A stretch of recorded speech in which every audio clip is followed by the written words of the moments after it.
Good afternoon. The time is 5:30 p.m. on December 21st, 2016, and this public meeting of the District of Columbia State Board of Education is now called to order. The roll will now be called to determine the presence of a quorum. Mr. Hayworth, please call the roll. Mr. Jacobson. Present. Ms. Williams. Present. Ms. Lord. I'm thinking about it. Present. Ms. Wilson Phelan. Ms. Wilson Phelan. Ms. Wattenberg. Here. Ms. Anderson. Here. Mr. Jones. Mr. Jones. Mr. Whedon. Present. Ms. Jolly. Present. Ms. Hall. Ms. Hall. Mr. Jerosen. Mr. Jerosen. Mr. President, you have a quorum. A quorum has been determined, and the State Board will now proceed with the business portion of our meeting. Members, we have a draft agenda before us. Are there corrections or additions? Seeing none, I would, This is for the agenda. Ms. Lord. Yes, I would like to make an addition to the agenda as proposed to introduce a report, a research report from our policy fellows concerning graduation requirements. It would just be to essentially put the report on the record and to have the board receive it. Thank you, Ms. Lord. Any discussion? All those in favor, please say aye. Aye. All those opposed? Aye, or no, nay. Motion carries. Can I object as a point of order? Yes. I'm actually deeply concerned that this report was not introduced to board members or to the public until last night, which I think is in violation of our bylaws. So I don't know that we can actually proceed to amend the agenda to include this. I'm going to ask our parliamentarian to weigh in on that, please.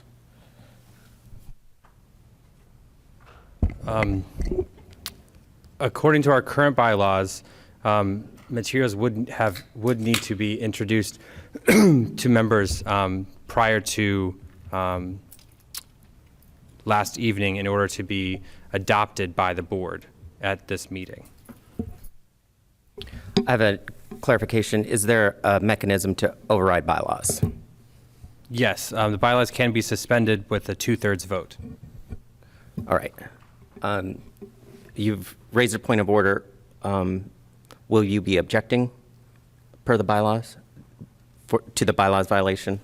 Yes. Okay.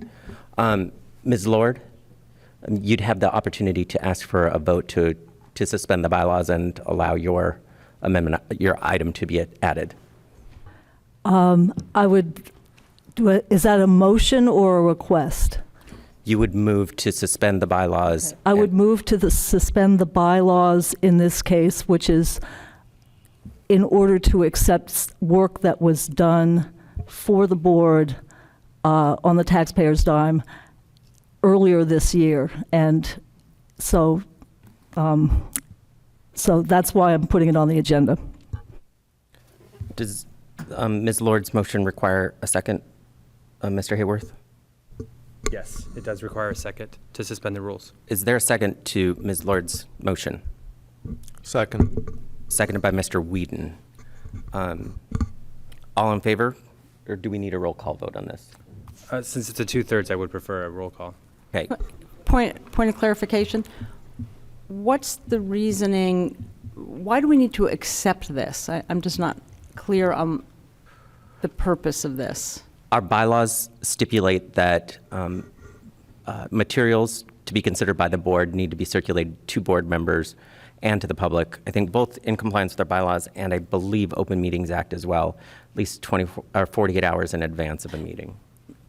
No, I'm saying why do we have that bylaw, but what's the purpose of accepting this report tonight? I'll defer to Ms. Lord on that. I mean, why do we need to accept the report and why do we need to do it tonight? I think, well, first of all, the purpose of accepting the report, much like we do with committee reports and other things, is to establish the public record so that it's there for the consideration of boards in the future. And since it sort of occurred on my watch, And since I'm exiting off the board, I thought, well, we put it on tonight. And it is there available to be acted on, considered, or abandoned as future boards would like. So It's essentially putting it on the record. I see. So it's not a vote of approval or disapproval? or It's anything not a like- vote of approval. There are recommendations embedded in a PowerPoint. It is a research report comparing graduation requirements in all 50 states and a sort of a grid. And I just, I thought that it was important to have in the materials as the board moves forward to consider at some later date. We have talked about graduation requirements over many years, and this is a very, very thorough piece of work. It is unbiased. There are some recommendations which may or may not prove controversial or beneficial, but at least it provides a foundation on which to proceed. Any additional questions from board members or discussion on the motion? I just don't understand how we can be asked to accept something that board members are asking about the contents of on the dais right now, especially when it's something that was just, it was just introduced. This is in violation of our bylaws. It serves no functional purpose.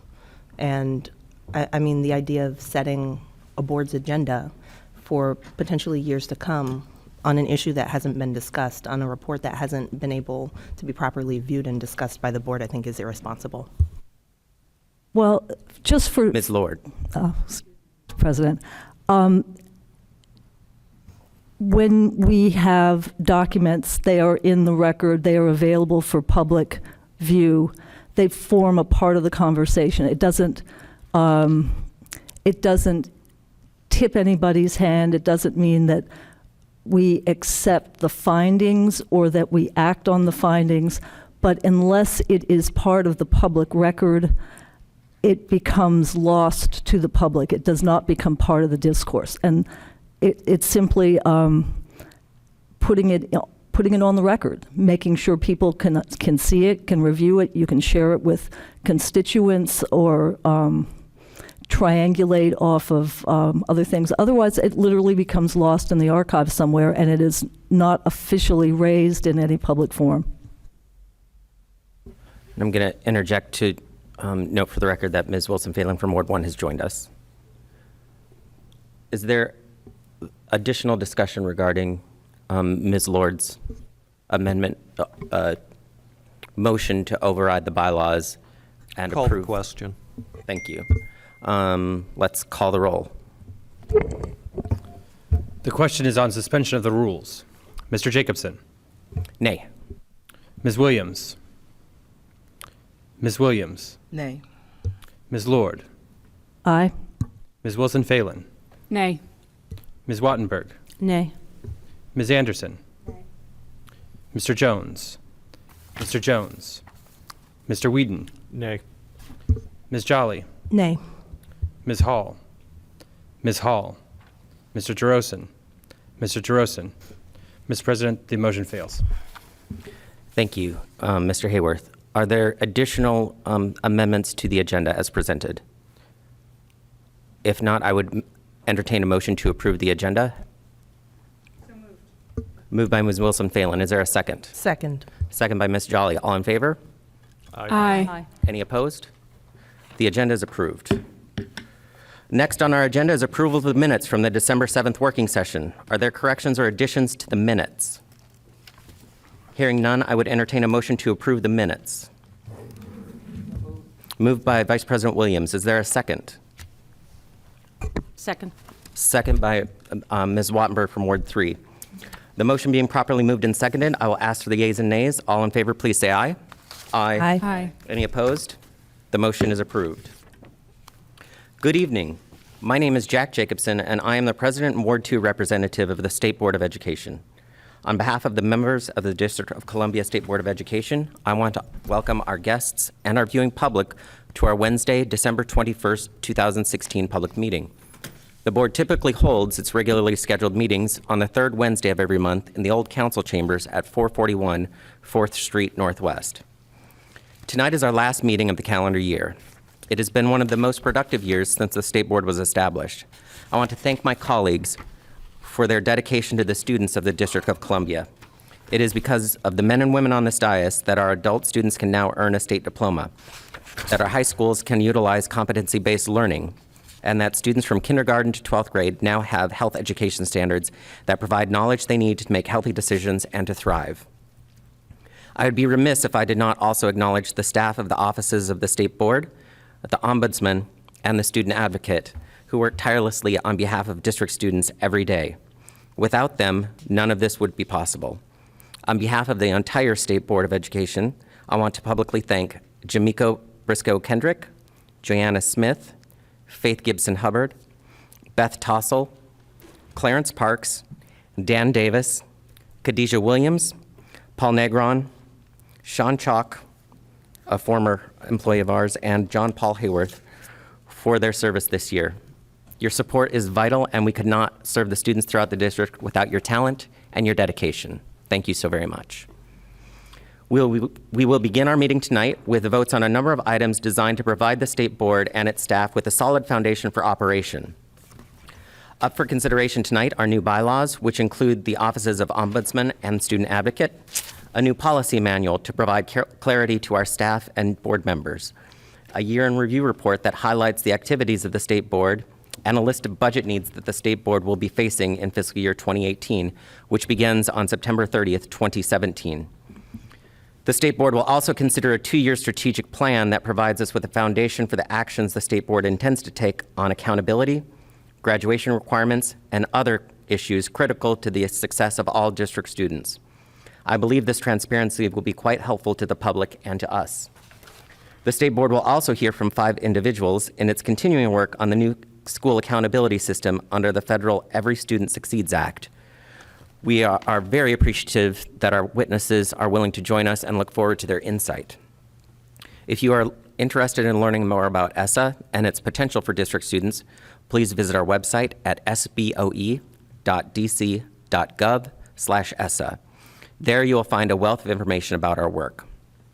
Before we move to public comment, I would like to invite our Superintendent of Education, Hansel Kang, to provide some opening remarks. Superintendent Kang.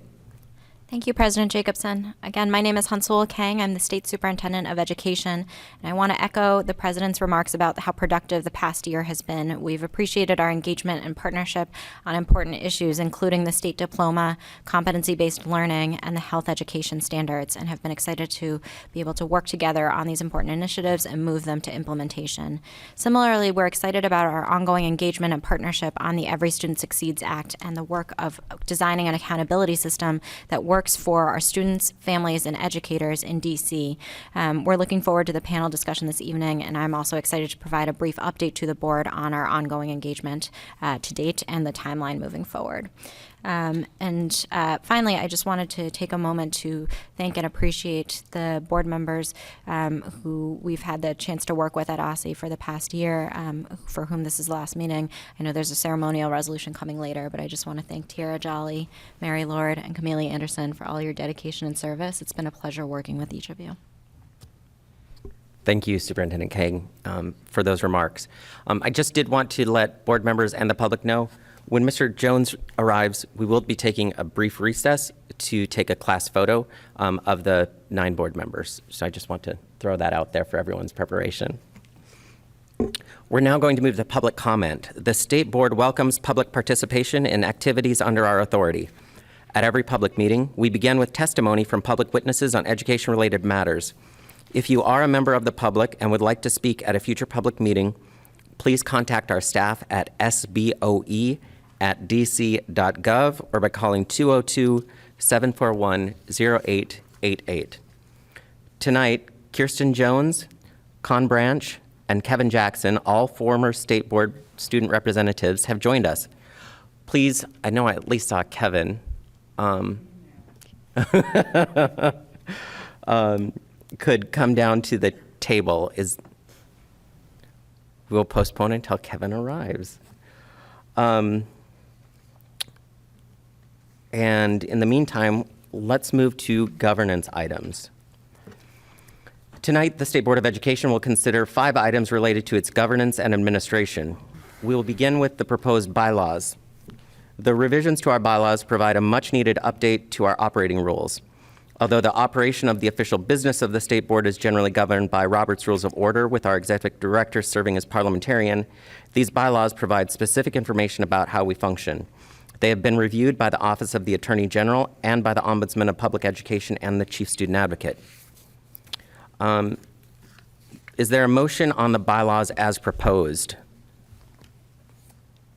Once we get a motion and approval on the and a motion and a second on the bylaws, we can begin discussion and amendments to bylaws. Ms. Wilson-Phelan. Just for consideration? Yeah, so moved. Moved by Ms. Wilson-Phelan. Is there a second? Second. Second by Mr. Whedon. Discussion on the bylaws or amendments to the bylaws. I have amendments. Ms. Wattenberg from Ward 3.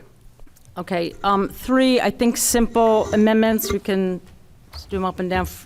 First, in section 5.2, originally, I had asked at our previous meeting to have the language here altered so that it would be clear that any board member could propose an ad hoc committee. That change was made, but in so making it, it lost the idea both that the president might propose such a committee, and I think that should be in there, and it also ended up requiring that the initial resolution would include the composition of the committee, not just the charge, and these are just simple amendments to remedy each of those, and you've got them in front of you. So I would say these are pretty non-substantive, other than exactly what I said, in the next 2 more so. So, Ms. Wattenberg, you're moving just the First Amendment at the moment? Well, in the, yes, the amendments related to section 5.2, so there's 3 Great. small changes. Is there a second to Wattenberg Amendment number 1?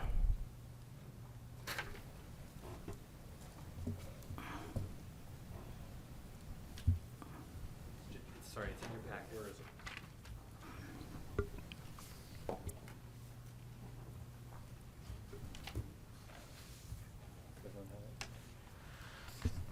I'll second. Seconded by Mr. Whedon. Is there discussion on the Wattenberg Amendment number 1? If not, I'll call the question. All in favor of Wattenberg number 1, please signify by saying aye. Aye. Aye. Aye. Any opposed? Any abstentions? Motion carries. Abstention by Ms. Wilson-Phelan. Okay, Ms. amendment. Wattenberg, Amendment number 2. Amendment 2 in section 5.2.4. A prior part of the bylaws indicate that a committee might include only a couple or 3 or 4 people, which would not mean a quorum. If the committee did not have a quorum when it met, it might not put forward public notice. It might have a meeting more informally. And the language here suggests that all committee meetings, implies that all these committee meetings would in fact be putting forward public notice, and that items not on the agenda could not be added. So my argument would be sometimes committees are informal, and sometimes the point of a committee is to have a free-flowing conversation. So to suggest that you couldn't add items to the committee would not make sense.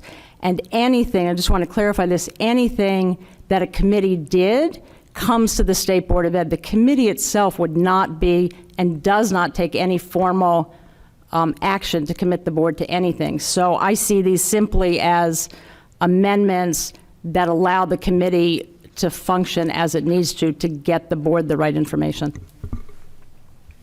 And so I move it. Is there a second to Ms. Wattenberg's motion on her Amendment number 2?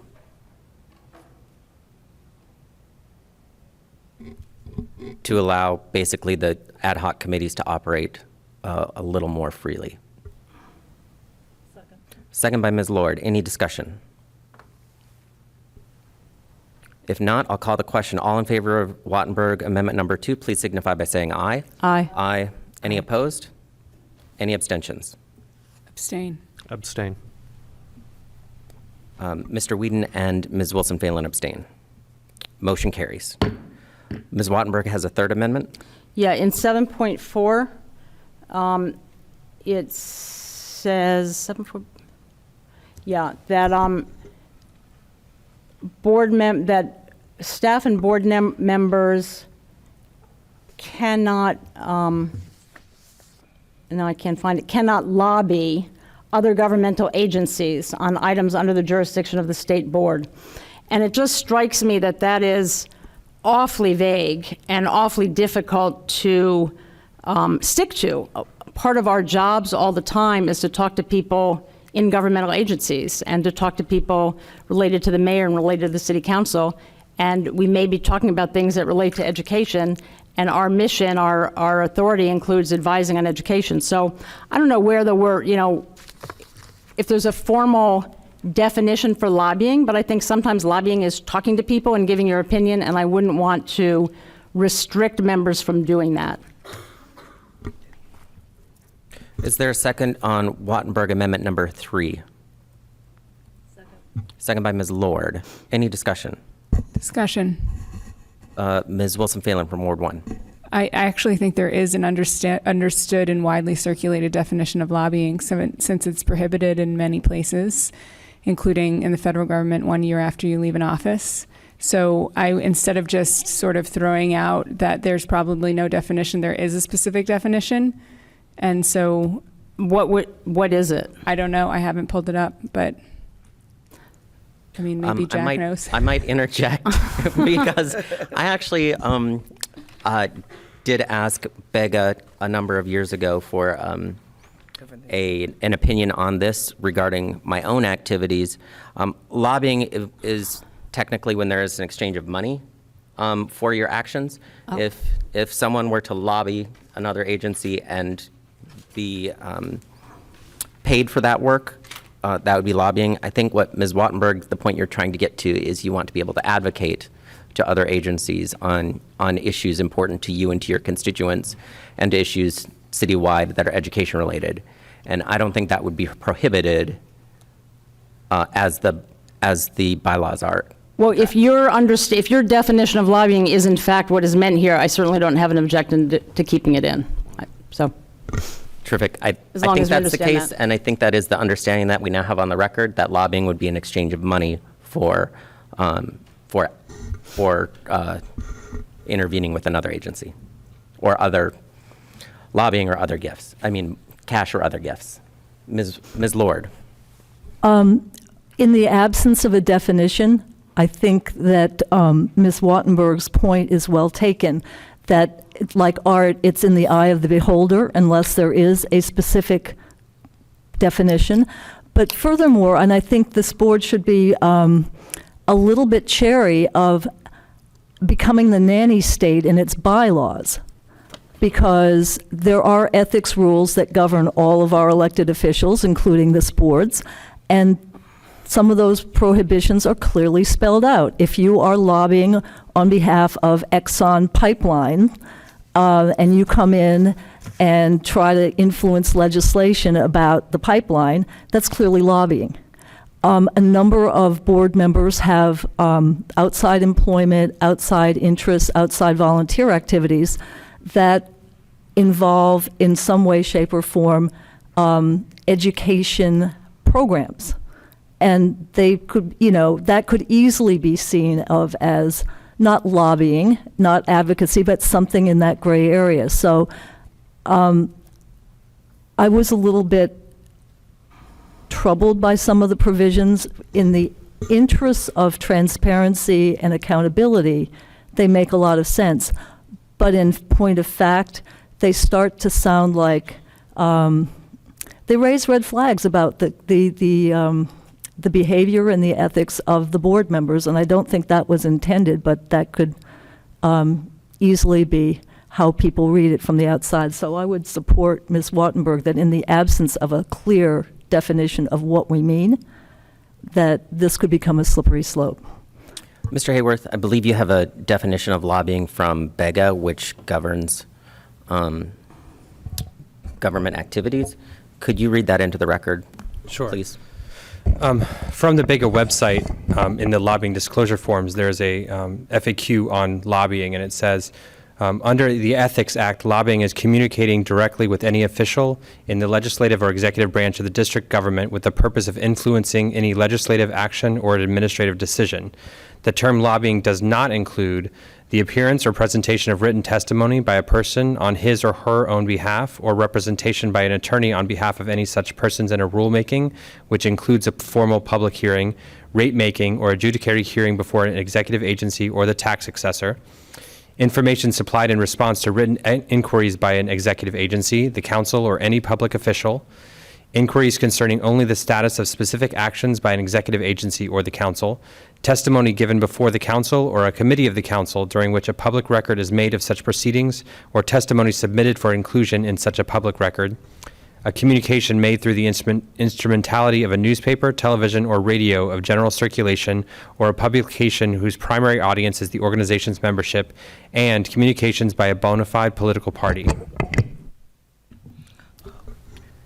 Any additional discussion? Well, I would Ms. just say that that says nothing about payment, so I would stick with what I originally said. I think that's a very broad definition of lobbying, and it includes the kinds of things that I think all of us do every day. So I would ask to strike that then from the bylaws. So to retain your amendment as presented.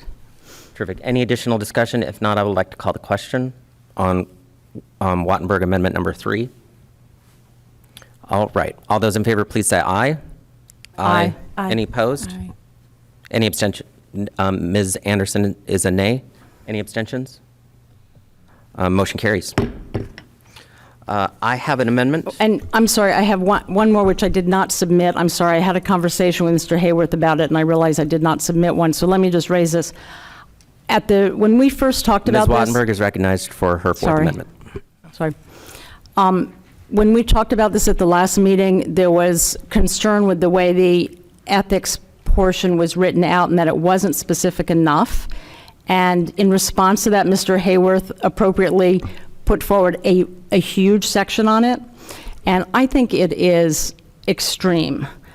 It's practically the longest section. I think there's only one section that's maybe 2 lines longer. And I think it is really extreme in terms of the detail and the length and everything for what is in fact a part-time board. I mean, so I would recommend that we pull this out for now and revisit it at a working session, and meanwhile try to find the right balance between too vague and so excessive. We're pulling up that section so that we can be very clear on which section you're suggesting deletion of. Mr. President, to clarify, it is section, Article 8, censure and reprimand procedures.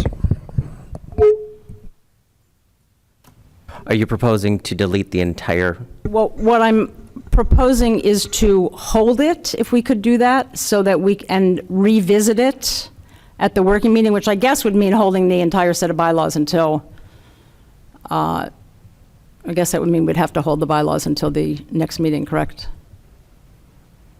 In other words, my point is not to delete the section, but rather rework the section. So I guess I'm asking for advice about how to do that.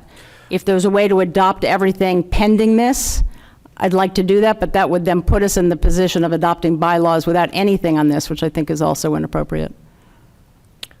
Would the board member be satisfied with adopting it wholeheartedly with a commitment to return to it, to refine it in the first quarter of 2017?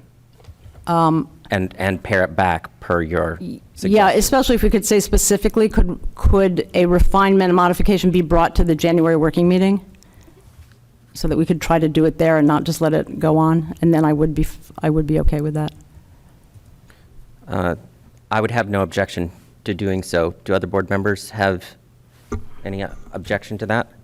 Then your amendment is withdrawn, pending and with a commitment from Yeah. leadership that we will Yeah. address this at the January working session. Yeah. Okay, thank you. For the record, amendment number 4 by Ms. Wattenberg is withdrawn. I have an amendment. It's in your packets, and I have placed it right here.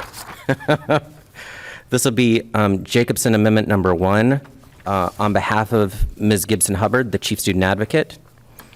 In Section 3.4 of the Office of the Student Advocate, line 197, insert, quote, without interference from any outside agency, individual, or organization, end quote, after the phrase, quote, DC Official Code 38-373, end quote. That's an official motion. I will need a second on Jacobson Amendment Number 1 on behalf of the Student Advocate. So moved. Second by Ms. Jolly. Any discussion on the amendment? If not, I'll call the question. All in favor of Jacobson Amendment Number 1 on behalf of the Student Advocate signify by saying aye. Aye. Any opposed? Any abstentions? Abstain. Abstain. Ms. Wilson-Phelan and Mr. Whedon abstain. Motion carries. And I have Amendment Number 2.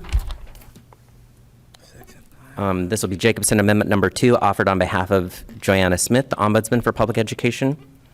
In Section 5.1.1, Authority, line 354, insert the word, quote, office, end quote, before the word, quote, goals, end quote. And additionally, insert the word, quote, collaboration, end quote, in place of the word, quote, conjunction, end quote. That's Jacobson Amendment Number 2 on behalf of the Ombudsman. Is there a second on my amendment? Second. Second by Ms. Jolly. Is there discussion? I would note that it's actually line 353, not 354 in the current version that we're looking at. Thank you, Mr. Whedon, for the clarification. Do you have it? Any additional discussion? If not, I'll call the question. Could you read the sentence? I can't find it in the... Mr. Hayworth will read the sentence as amended. So if the amendment is adopted, the sentence under authority would, number 3, would read, setting of office goals, performance standards, and the evaluations for and in collaboration with the Executive Director of the State Board of Education, Ombudsman, and Chief Student Advocate. Okay. Thank you, Mr. Hayworth. Any additional discussion? If not, I'd like to call the question. All in favor of Jacobson Amendment Number 2 on behalf of Ms. Smith, please signify by saying aye. Aye. Aye. Any opposed? Any abstentions?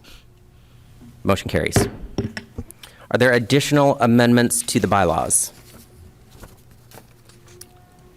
Point of clarification, sorry. So if we revisit this in January, that's still a simple majority to make the change, correct? No. All bylaws amendments require a 2/3 majority. And you have my commitment to work with you on this. As opposed to tonight, we just adopt it by a majority? Tonight requires a 2/3 majority as well. Bylaws revisions always require a 2/3 majority per our bylaws. Unless you change the bylaw. Okay. Thank you. Any additional discussion on the bylaws as presented? I should have written an amendment. If not, I'd like to call the question. And this would be on the adoption of the bylaws as amended. This will be a roll call vote, 2/3 majority required. Mr. Jacobson. Aye. Ms. Williams. Aye. Ms. Lord. Abstain. Ms. Wilson-Phelan. Aye. Ms. Wattenberg. Aye. Ms. Anderson. Mr. Jones. Mr. Jones. Mr. Whedon. Aye. Ms. Jolly. Aye. Ms. Hall. Ms. Hall. Mr. DeRosen. Mr. DeRosen. The motion carries. Thank you. One moment. I would like to take a moment and go back to public comment. I think all three of our former colleagues are here, and I am looking at found it. Tonight, Kirsten Jones, Con Branch, and Kevin Jackson, and y'all can come up to the table now. All former State Board student representatives have joined us and would like to address the board for 3 minutes each. You know the drill better than anyone. So if you go over just a smidge, we'll allow that this evening. Thank you so much for taking time and for your prior service and for joining us this evening. Thanks so much. Okay. Good evening. My name is Kirsten Jones, and I was a student representative from 2009 to 2011 with Kevin Jackson Jr. Being a student representative was a very rewarding experience for me, not only because it was a leadership role that forced me out of my comfort zone, but because I was given the opportunity to meet and work alongside the dedicated members of the board. I particularly fostered a great relationship with Miss Mary Lord during my time on the board. From her testimonies at hearings, our conversations after board meetings, and from attending the DC Science Fair together, I always felt that Miss Lord had the best interests for DC students. We all know her track records. She is truly a champion for STEM, arts, and vocational education. Her passion is evident by her advocating for the citywide Intel Science and Engineering Fair in 2012 and for the district's first ever learning standards for health and physical education. I'm always excited when Ms. Lord gathers the student representatives for an annual reunion. Her efforts to always keep the former student reps engaged show me that she really cares about us. Thank you, Ms. Lord, for all you've done for DC students.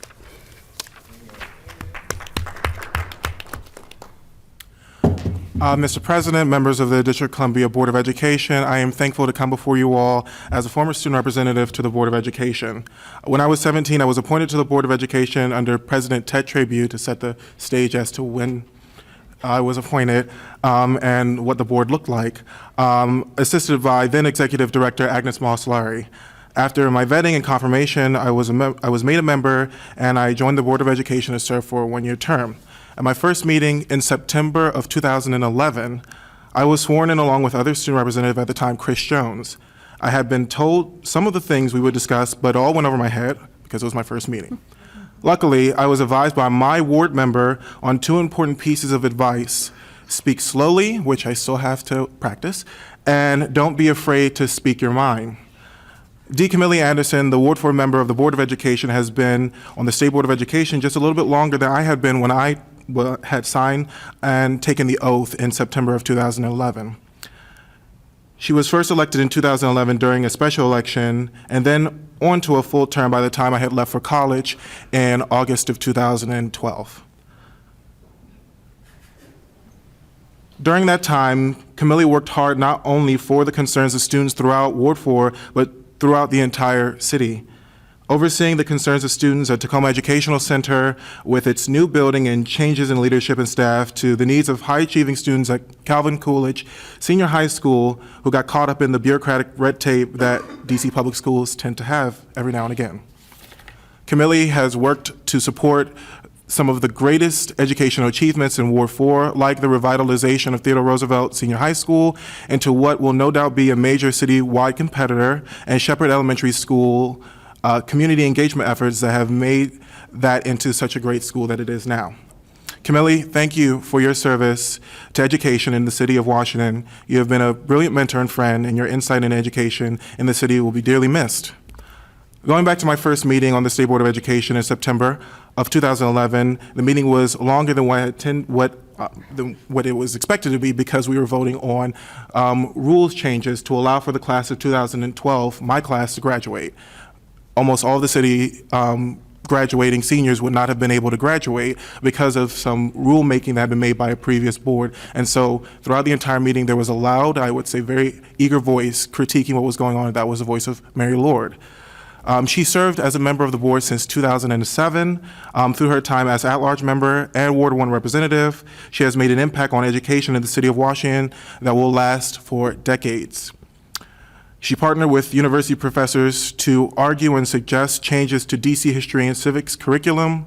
She has advocated for inclusion of the arts and creative expression to be protected in schools, and she has saved the DC Citywide Science Fair through partnering with Walter Reed Army Institute of Research, Intel, and the National Institutes of Health to continue a tradition of scientific exploration that has extended for over half a century in the city of Washington. I notice I'm running close on time, so I'm going to wrap up quickly. Mary, your impact is not only felt here in the city of Washington, but also throughout the country with your work as president of the National Association of State Board Educators, working to lobby for amendments to the Elementary and Secondary Education Act. All the work that you've done, the both of you, has made such a huge impact on students like me and like all of us sitting here at the table, and students who will continue to go through DC Public Schools. And so the board is going to be losing two great legends and leaders in education when you both leave the board. So thank you for your service. Thank you, Mr. President. It's great to be here tonight as a former student representative to honor Tiara Jolly's work as the Ward 8 member and chairwoman of the Closing the Opportunity Gap Committee. Over her term, the board's actions and policies have benefited from the insight and guidance of its only active teacher, while communities across the city, especially those east of the river, have benefited from Tiara's ardent advocacy of and commitment to educational equity. Tiara's outreach to often underrepresented and marginalized communities and ensuring that they have a voice at the decision-making table has been critical and influenced many board decisions, including the groundbreaking health standards the board approved earlier this year. Tiara's early advocacy and leadership of awarding a state diploma in DC, from bringing stakeholders together to traveling across the city to listen to those who will be most affected by this policy, was instrumental in the board's decision to approve this measure and will help to reduce economic and educational barriers for years to come. The great Michael Jackson was a huge advocate for making the world a better place, often imploring us to do what we could to make a change. As you look back on your time here, you can know that you did what you could to make that change, and you have much to be proud of, Tiara. Thank you for your active and outstanding service to your constituents, students, and the residents of the District of Columbia.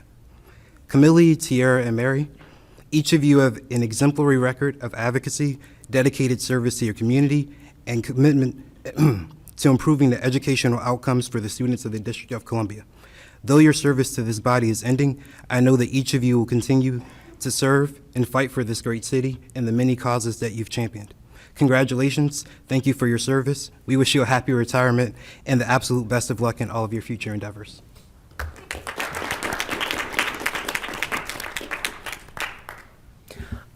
We don't normally do this with public witnesses, but if any of our retiring colleagues would like to say something or ask some questions of our student representatives, you are welcome to do so at this time. Our student representatives, as always, have excelled and have taken the words right away from the rest of us. So I'll let Ms. Lord start. Well, first of all, this is an amazing honor and quite a surprise. And I think the biggest surprise was when we got together recently, and you all were above drinking age. So that's all I'm going to say. But I just want to thank you for all that you taught me about what was important to students. I think as I look back, the most important thing of the work that we all do is about students and learning. Everything else is secondary. If the building is falling down around your ears, that's important. If your classrooms don't have heat or teachers, that's important. If there are no arts for your creative expression, that's important. The rest is all fluff, and I'm just thrilled to have been able to serve with you and to learn so much, and there is nothing like that pause when a student representative has asked a question of a PhD official from the state superintendent's office, and the finger goes in the air, and there's a question around. It's like, oh, I'll get back to you on that. And I particularly want to thank you for recognizing the effort to save the science fair. I mean, it was one of those crazy serendipitous moments, but I'm honored to have played a small role in pulling people together to do the right thing, and we have sent numbers of students to MIT and other great institutions because they have had an opportunity to showcase their stuff. So keep up the great work, and those reunions do not stop just because one, as you know, terms limits off the board. Thanks. Thank you, Ms. Lord. Ms. Anderson. Sure. Well, again, I'm very honored that you all even thought to recognize us, recognize me. I remember, and listening to you, really, I remember something I said at one early meeting. It might have been that first meeting. We were all so challenged by discussion. But I think one thing I said, that I've said to students on many occasions, is that if your ship doesn't come in, sail out to it. And, you guys have sailed out to it. You commandeered the boat and vessel. You steered a course for yourselves.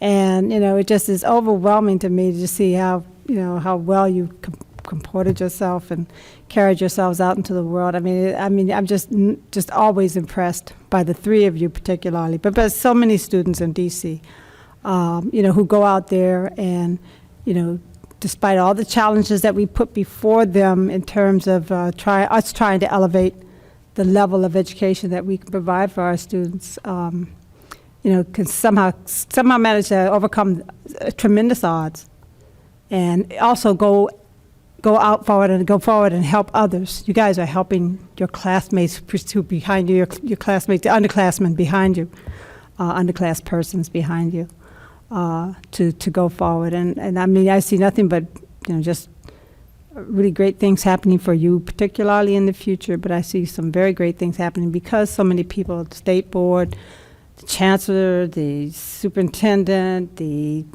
chair of the charter school board, all the different parties, hopefully coming together even in better alignment to really make it possible for you guys to go out and your classmates to go out and do great things. So, I'm not speechless, but I am just really humbled by the regard that you guys have shown, and really appreciative. So thank you. And also just thank you to my retiring legends, co-legends here on the board. So thanks very much. Thank you, Ms. Anderson. Ms. Jolly. I just wanted to say thank you so much. I wasn't expecting that at all. You completely caught me off guard. I had no idea even that you had been a student representative before, because you work here now. It's so amazing, and what I love is that I recognize all of you because you've continued doing work in education. That's just an incredible testament, I think, to you guys as people, and also to the role that the board shapes literally on individual students' lives. I am actually speechless for maybe the first time ever, so I don't know what else to say other than thank you. You caught me off guard. You made me cry. Thank you. Thank you. Our student representatives have once again said it best. Thank you for being here, and thank you for your time.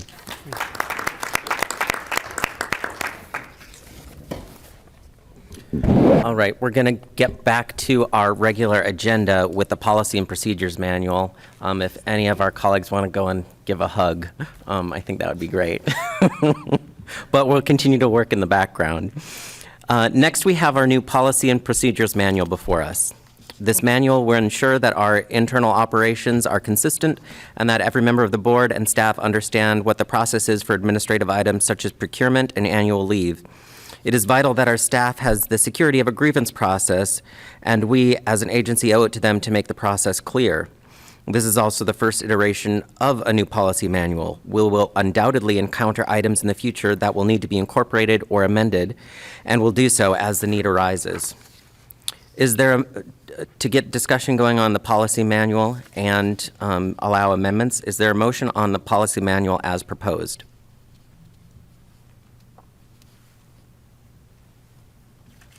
So moved. Moved by Ms. Wattenberg from Ward 3. Is there a second? Second. Seconded by Vice President Williams. Is there discussion or amendments?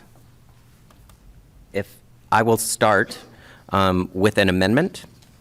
We'll call this Jacobson Amendment Number 1 on behalf of Faith Gibson Hubbard, the Chief Student Advocate.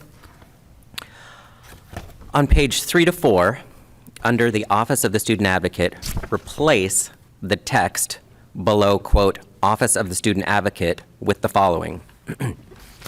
The Office of the Student Advocate is responsible for supporting students and parents in navigating the public education system in the District of Columbia. The Office of the Student Advocate meets this mission by providing step-by-step assistance for students, parents, families, and community members to achieve equal access to public education through advocacy, outreach, leadership development, and information assistance. The Chief Student Advocate collaborates with a variety of partners to amplify the voice of students, parents, families, and communities in public education. The Office of the Student Advocate strives to empower students, families, and communities to be fully engaged in the public education landscape by equipping them with the toolkit necessary to make an impact. Through this work, the Office of the Student Advocate builds the community capacity to ensure that parents and students are equipped to be their own best advocates. That is the complete text that will be replaced. That is the replacement text, pardon me. Is there a second on my amendment? Second. Second by Vice President Williams. Is there discussion on the amendment? If not, I'll call the question. All in favor, please signify by saying aye. Aye. Aye. Aye. Any opposed? Any abstentions? Motion carries. Are there additional amendments or discussion on the policy manual? Hearing none, I will call the question. All those, do you want to roll? All those in favor of adoption of the policy manual, please signify by saying aye. Aye. Aye. Any opposed?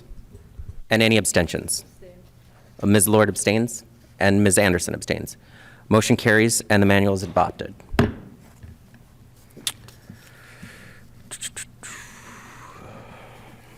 Last month, the State Board, its members-elect, and staff participated in a strategic planning retreat to determine a 2-year vision for the agency.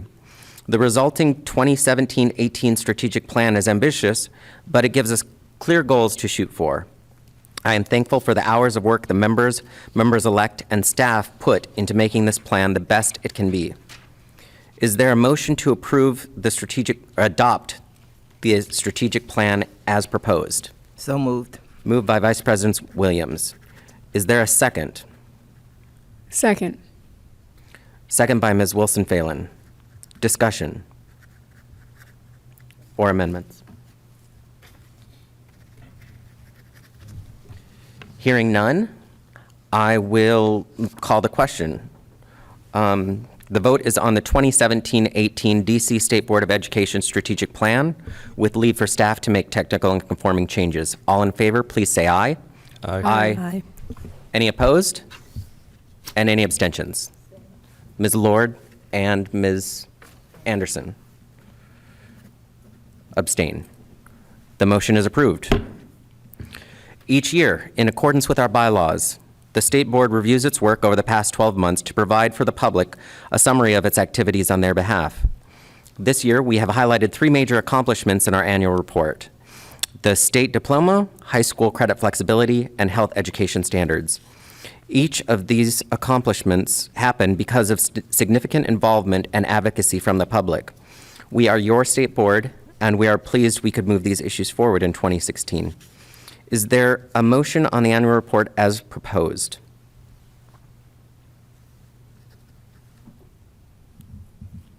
So moved. Moved by Vice President Williams.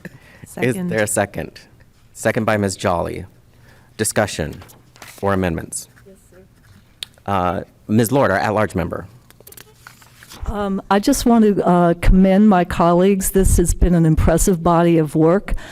I do think we would be remiss in not recognizing that the signature work of the board that also took place in this context was the work of the Every Student Succeeds Act committee that is chaired by Ward 3 member Ruth Wattenberg. Our state board and our colleagues across the nation have been plunged into this whole new and very exciting era of the next generation of school reform. And the work that is going on at this board and at the state superintendent's level will essentially involve the public, employers, higher education, teachers, parents, a broad spectrum of our communities to really develop the next wave of what we consider quality education for every student. It's enormously exciting work, and to not elevate it to the prominence of health standards and others, I think does a disservice to the board's work and to the the magnitude of the task at hand. So I just wanted to point that out, and also to commend my Ward 1 colleague, Laura Wilson-Phelan, for seizing an enormous bull by the horn and really drilling down, involving a wide variety of people to come up with a very common sense, very achievable way of starting that conversation about competency education and giving credit for other ways of measuring student achievement, which I think opens the door to a very crucial conversation about how do we define success in the era of every student succeeds. If we keep the same old measures, we will get the same old results.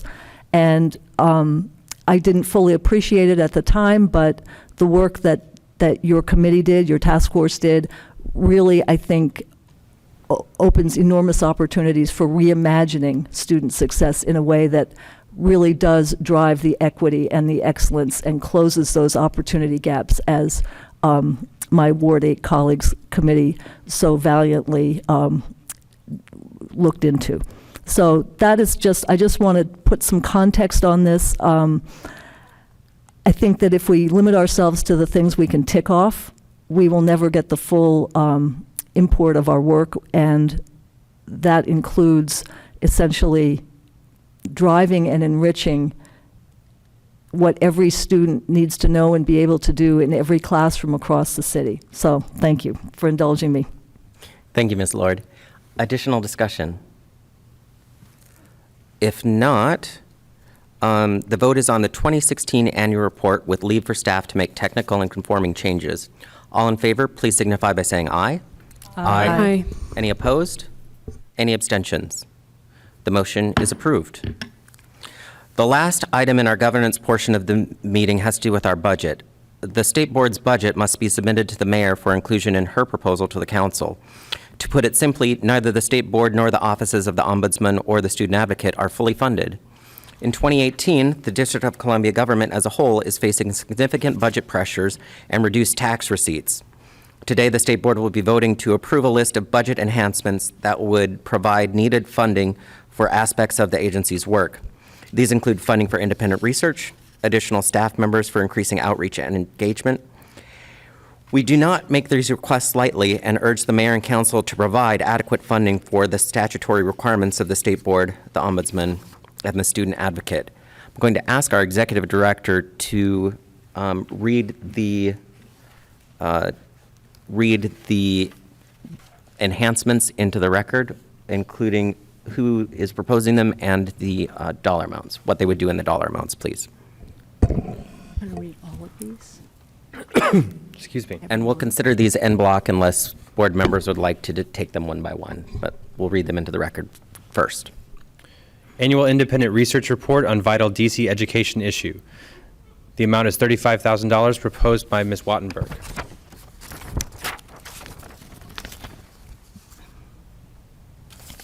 Did I put that in twice? Sorry. Enhancing transparency and public engagement at the DC State Board of Education. The amount is $50,000. This one was proposed by me, actually, the executive director. Enhancing student, parent, family engagement and the Office of the Student Advocate. The amount is $30,000. The proposer is the Chief Student Advocate, Faith Gibson Hubbard.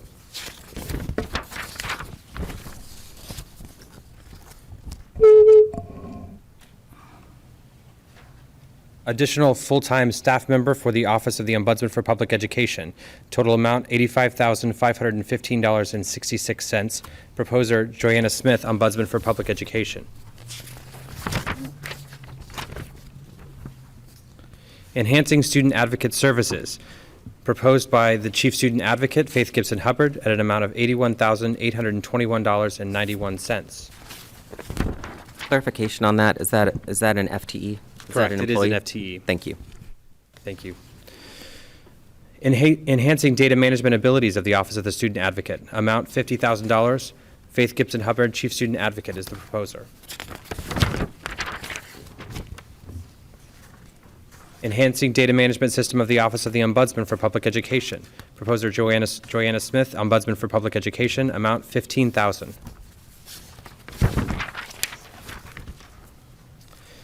Improving access to all district families and students. Proposer John Paul Hayworth, Executive Director, amount $25,000.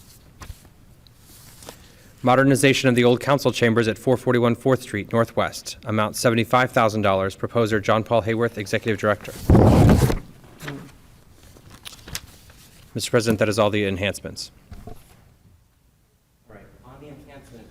Pardon me. On the enhancements, we need a motion and a second to begin discussion. Is there a motion on the enhancements? So moved. Moved by Ms. Jolly. Is there a second? Second. Second by Ms. Williams. Discussion. Ms. Wilson-Phelan. I'm struggling with process here and understanding why we are looking at this for approval right now when we're seeing it for the first time, and I've had no previous discussion to essentially be able to prioritize and associate this against a wider budget request. Mr. Hayworth, could you give us some context in terms of process? Sure. So the Mayor's Budget Office actually had a deadline for enhancements of November 28th. We did not know of that deadline until significantly after that. And so once that deadline was made clear to us, at the working session on December 7th, we discussed the need to do an enhancement to have a vote on enhancements, and that's what these were brought forward at this point.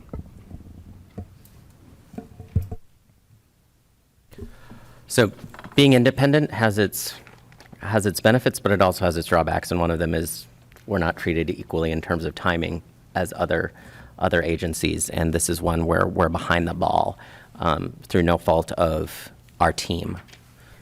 Additional discussion, Ms. Lord. I would just say, yeah, just one. I just think it's a very challenging position to vote on something that could potentially benefit students, but to have very, very limited context to do something. And I will say for the record, I'm not comfortable doing that. Understood, and thank you. Ms. Lord. Yeah, I also, I share some of the concerns, but I also, we just approved bylaws that held us to doing an annual report, and now we're reprogramming $35,000 in local funds to cover that. That seems to me something that shouldn't just be voted on here and now, that, you know, it's not my call anymore. I have done a fair share of editing of annual reports from this board, but it's,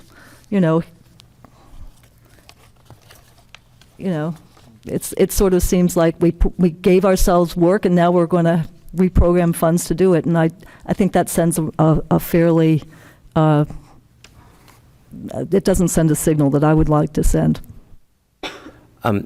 Thank you for raising the point. This board has no ability to reprogram funds. Are you talking about with regard to enhancements? These would be issues that would be considered by council in the next budget cycle.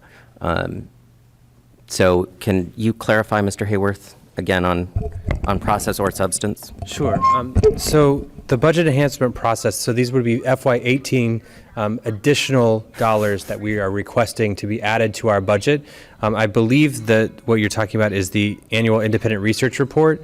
Maybe Ms. Wattenberg can speak to what she's talking about, because this would not do it would not serve the function as our year-end report, which has been a requirement of our bylaws. Sorry. And for the record, we don't spend any money other than staff time on the board's annual report.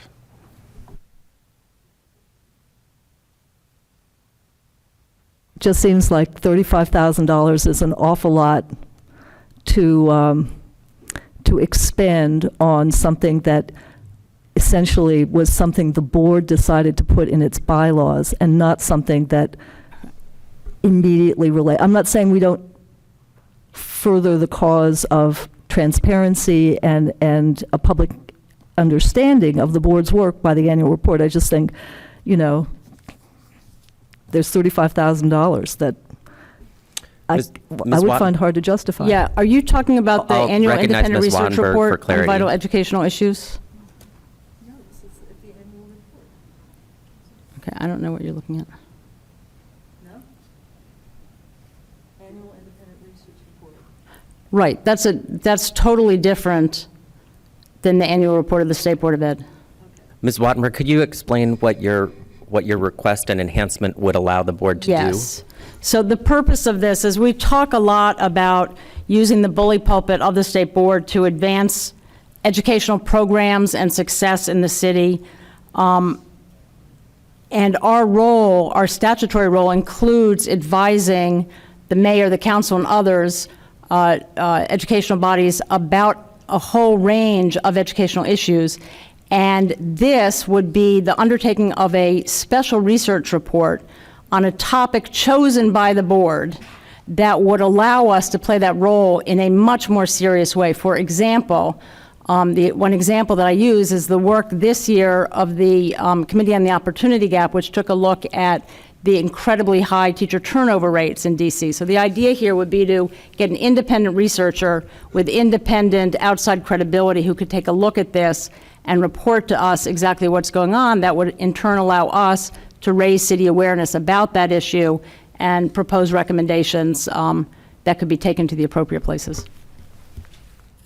Thank you for that clarification. The board has done such reports in the past, so that's a very useful thing. And I'm just going to interject for a second. I share my colleagues' concern, particularly Ms. Wilson-Phelan from Ward 1. We're getting better at our budget process. We are not perfect yet. And enhancements are something that we can ask for. In 2 budget cycles that I've experienced in leadership, we have not been granted enhancements other than the 2 FTEs we received this past year. I would err on the side of approving all of these, and then if we want, having a broader discussion at a working session or within the governance committee, and along with the advocate and the ombudsman. And then we are going to have to decide as a body how we advocate with both the mayor's office and with the education committee to prioritize these issues and to secure funding if possible. So I would err on the side of being overly generous at granting these or asking for these enhancements. We can always pare that back or prioritize in a different way, but if we don't get them in, they won't be included in the mayor's budget. Is there additional discussion at the moment? Hearing none, I will call the question. The vote is on the FY 2018 budget enhancements request with leave for staff to make technical informing changes. All in favor, please signify by saying aye. Aye. Aye. All opposed, please say nay. Any abstentions? Abstain. Ms. Wilson-Phelan? The motion is approved. Thank you, colleagues, for getting through all of that technical and administrative issues. I greatly appreciate it. I think it went pretty smoothly considering the great amount of work that staff and board members and members-elect have put in, including our partners at the Ombudsman's Office and the Student Advocate's Office. So thank you so very much. We'll now move on to the policy side of our discussion. The Every Student Succeeds Act, or ESSA, as we will refer to it this evening, requires, quote, meaningful consultation, end quote, in the development of a new statewide accountability plan. Parents, teachers, principals, and our students must be involved not only in the development of the plan, but also should be at the very heart of every decision we make. Superintendent Kang, I believe you had some updated information for us related to the timeline and our engagement plan, and if so, now would be the time to brief us on that. Absolutely. I'll keep my remarks brief because I know we're all eager to hear from the panelists, but just wanted to briefly share a few updates. So I won't read through these, but on slides 2 through 6 of the presentation, when they come up, we just list each of the engagements that's been happening to date, both in partnership with you all and all of them in partnership with you all, but some of them jointly led and some of them directed by OSSI, starting from March and up through a couple of weeks ago. And so each of these are listed here, and in materials also provided to you in advance, I think there's a chart that includes these same meetings and has actually links to each of the notes or recordings for each of them. So if any of you would like to check out any of the specific topics, please feel free to look at those, reference those materials, and or to let us know if there's anything you can't find. These have been really rich, substantive discussions around not only the design of the accountability system, but also on other parts of the state plan and around specialized topics as well. And again, those are listed on slides 2 through 5. And then turning to slide 6 now, I just wanted to let you all know that we're going to hear an update this evening around the final regulations that were issued around accountability from the U.S. Department of Education. And in those final regulations, the application dates were slightly adjusted. The original dates were in March and July. The new dates are April and September of this year.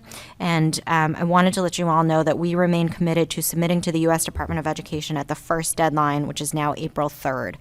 So that is our plan for moving forward in order to keep up the great momentum that's been going and the healthy discussions. Turning to slide 7, I then list some of our planned engagement going forward in consultation, developed in consultation with the President, Vice President, and Executive Director, and all of you. So at this meeting, we'll talk about those final federal regulations, timeline, and engagement. At the working session, we look forward to just talking more about the latest version of the accountability frameworks, and we'll have further testimony at the January public meeting.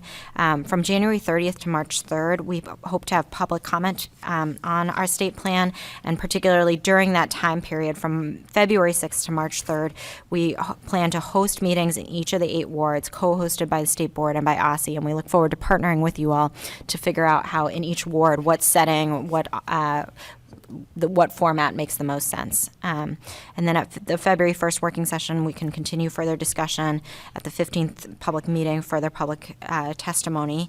On February 28th, just as a note for you all, we have an LEA Institute, and we plan to use that for engagement from further LEA leaders and educators.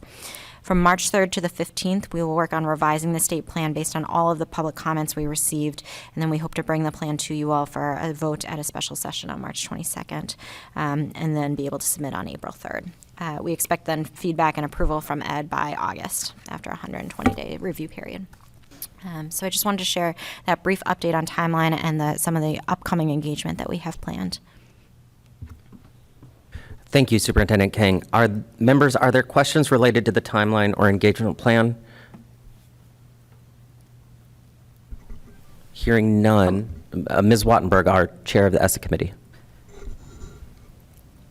And actually, I'll wait until we hear the presentations. Terrific. Thank you so much. Hearing no further questions, we'll move on to our panel discussion. Tonight, we have 5 individuals who are eager to participate in the process, and I want to thank them all for being here tonight. Each of our panelists, and I will read your names in just a moment here, will have 5 minutes to provide your testimony, followed by a round of questions from board members. I would ask witnesses who have not already done so to provide an email, a written version of your testimony to SBOE@dc.gov so we can add it to our official record. Witnesses, please note that you must use your microphones. To activate your microphone, hit the green button on the base. The same button deactivates the microphone when you're not speaking. You will also see the upper right side of the witness table as a timer. The light will be green for the first 4.5 minutes, then yellow for the last 30 seconds, and red when 5 minutes has elapsed. As I call your name, please make your way to the table, and we'll start on your right, my left. Dr. David Osher, Vice President, and AIR Institute Fellow, American Institutes for Research.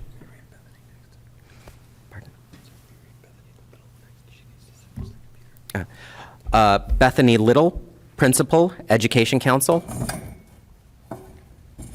Chad Alderman, Principal, Bellwether Education Partners. Jason Botel, Ward 5 Parent, Two Rivers Public Charter School. And Raymond Whedon, Vice President of Policy, DC Prep Public Charter School. We will begin on your right, my left, and Dr. Osher. We can begin once your colleagues are seated.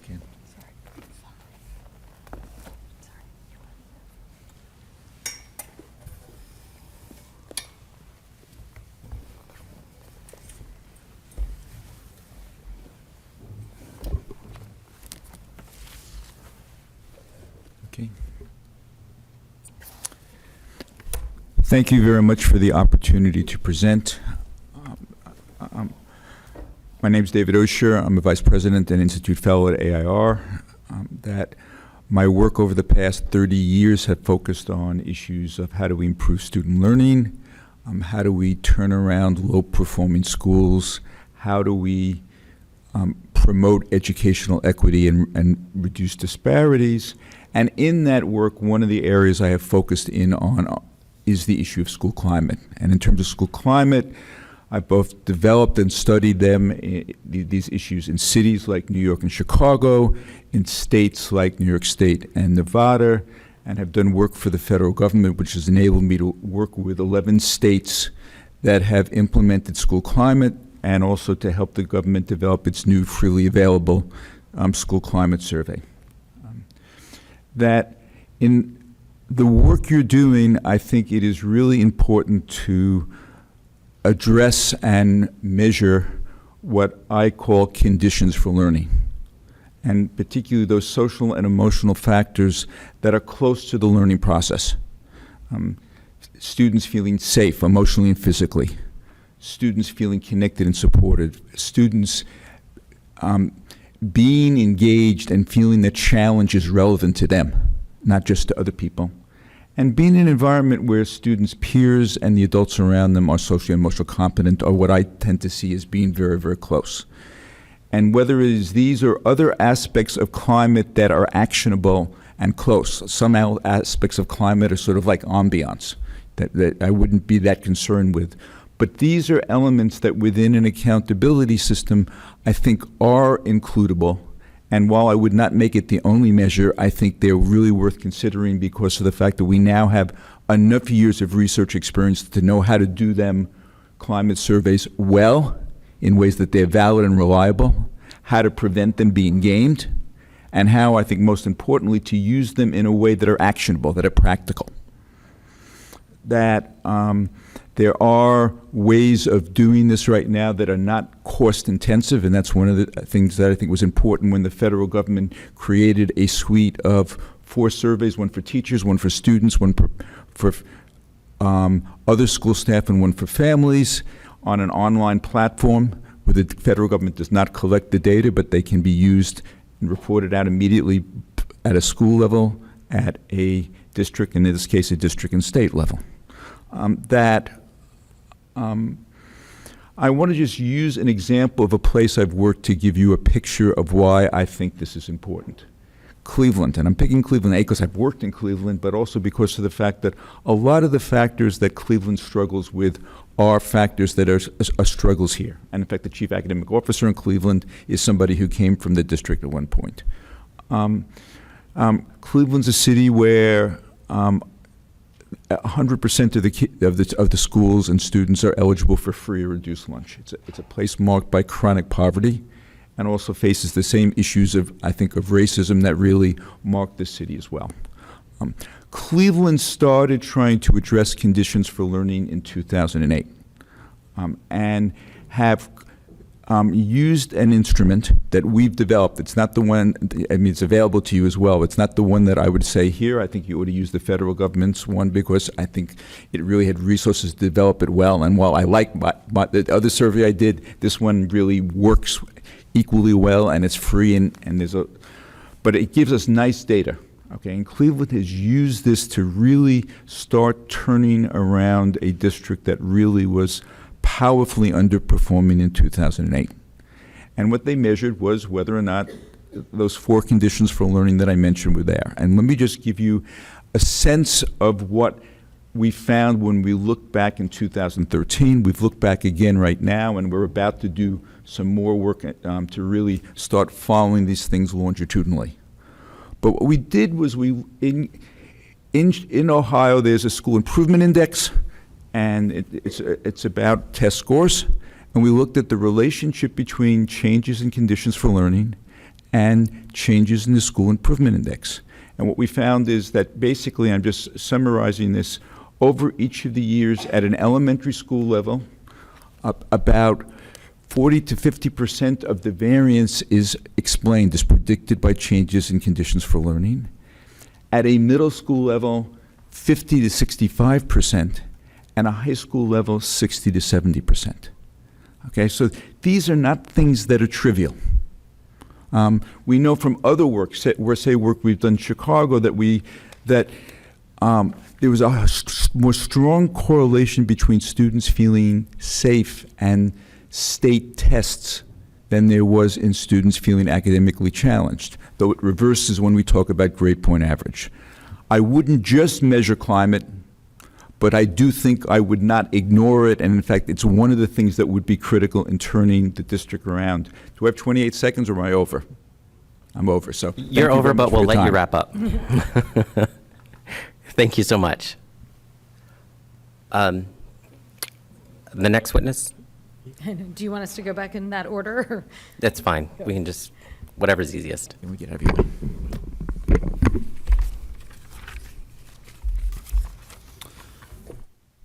Good evening. My name is Chad Alderman. I'm a principal at Bellwether Education Partners. We're a national nonprofit dedicated to helping educational organizations serve low-income kids and help improve outcomes for those kids.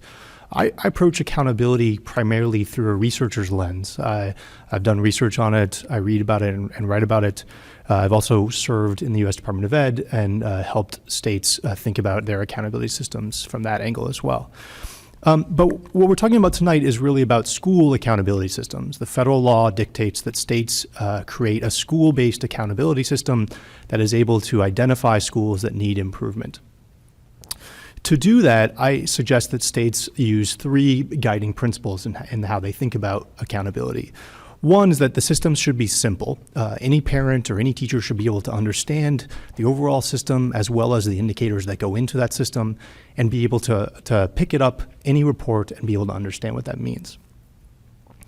The system should also be clear. It should provide clear guidance to the people who are using it about what actions they're being asked to do. So if there are composite indicators or indicators are laden with jargon or terms that will diminish the value of the accountability system and mean that it's not really serving its purposes. Finally, accountability systems should be fair. We're talking about school accountability systems, and so you should really be thinking about things that a school can control.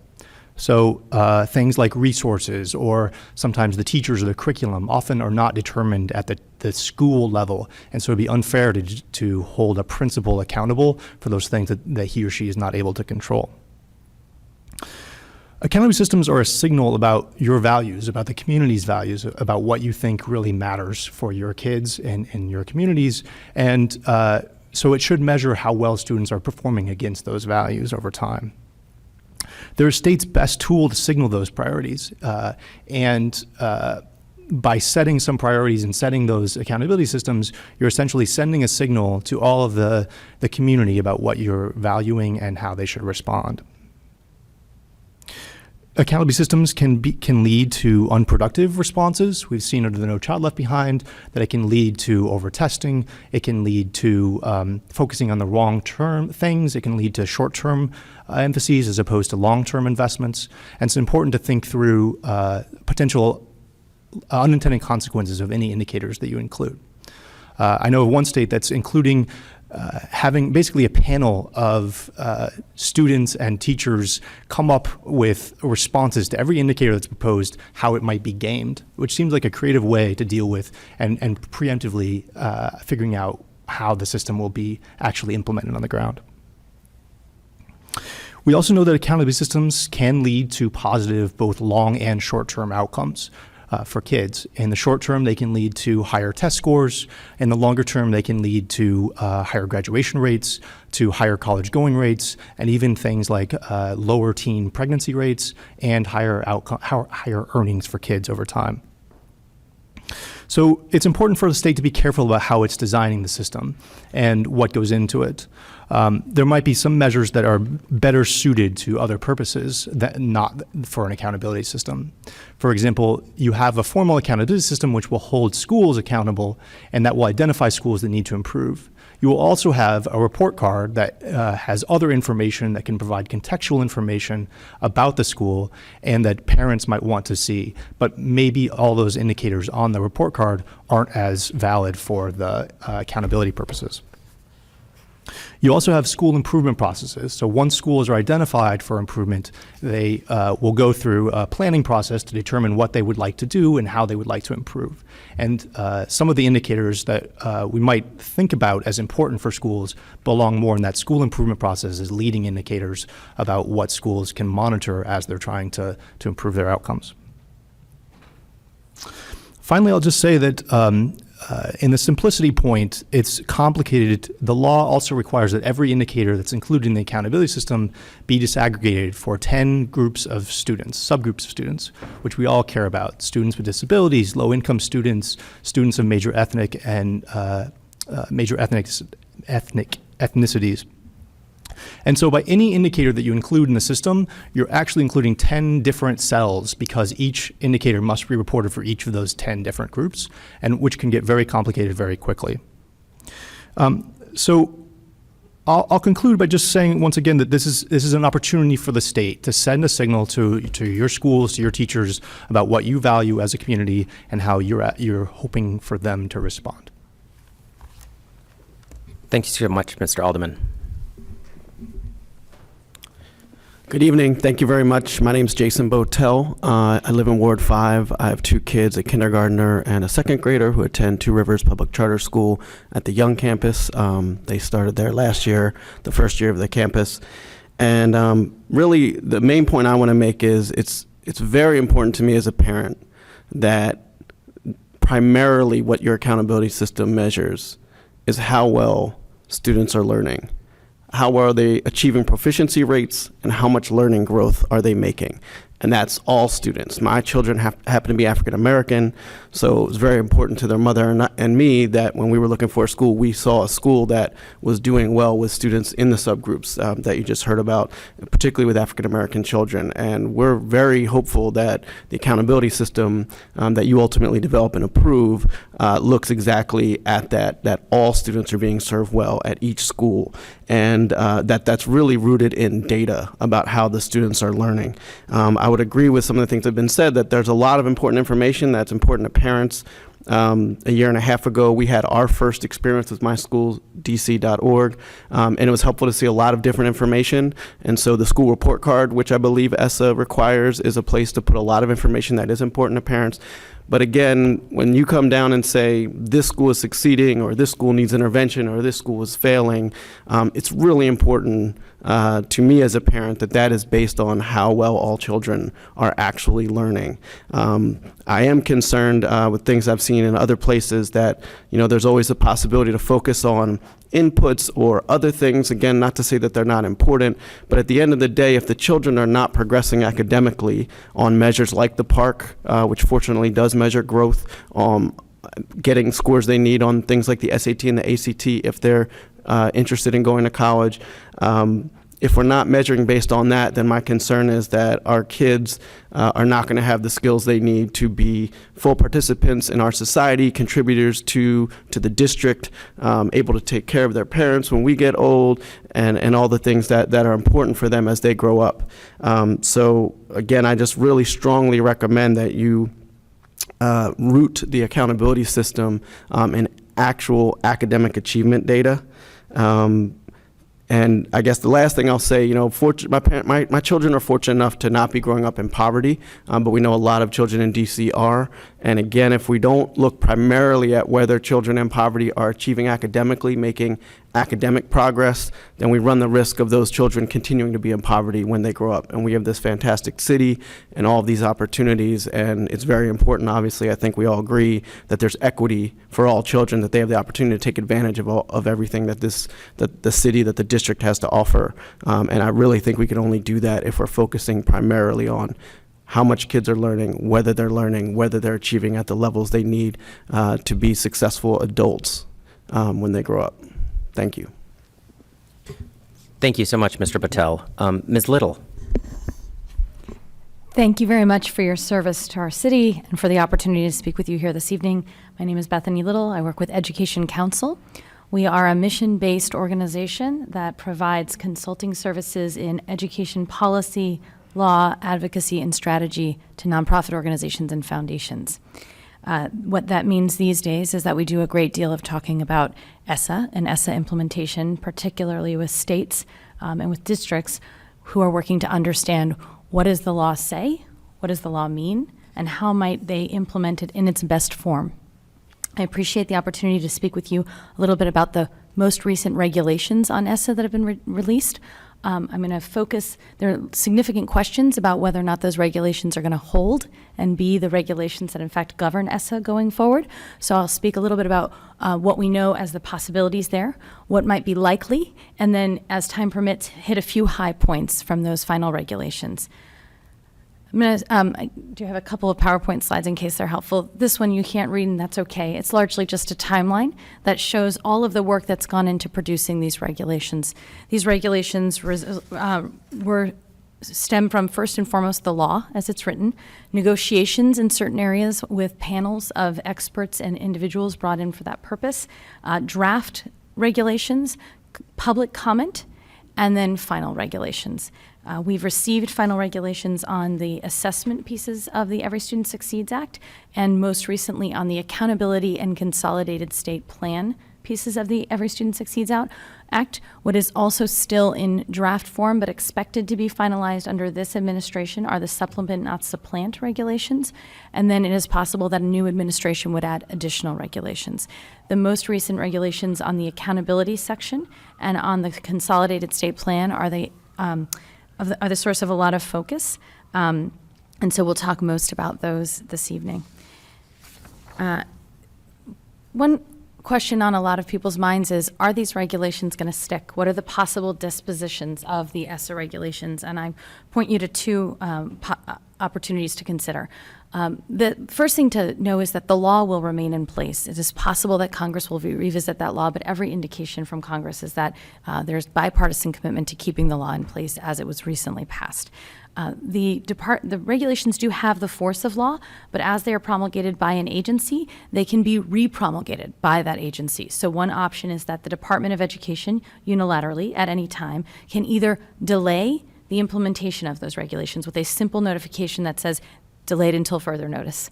That would be unlikely in the case of this accountability regulation and consolidated state plan regulation. We can talk about why, but believe me for a minute that it'll be unlikely.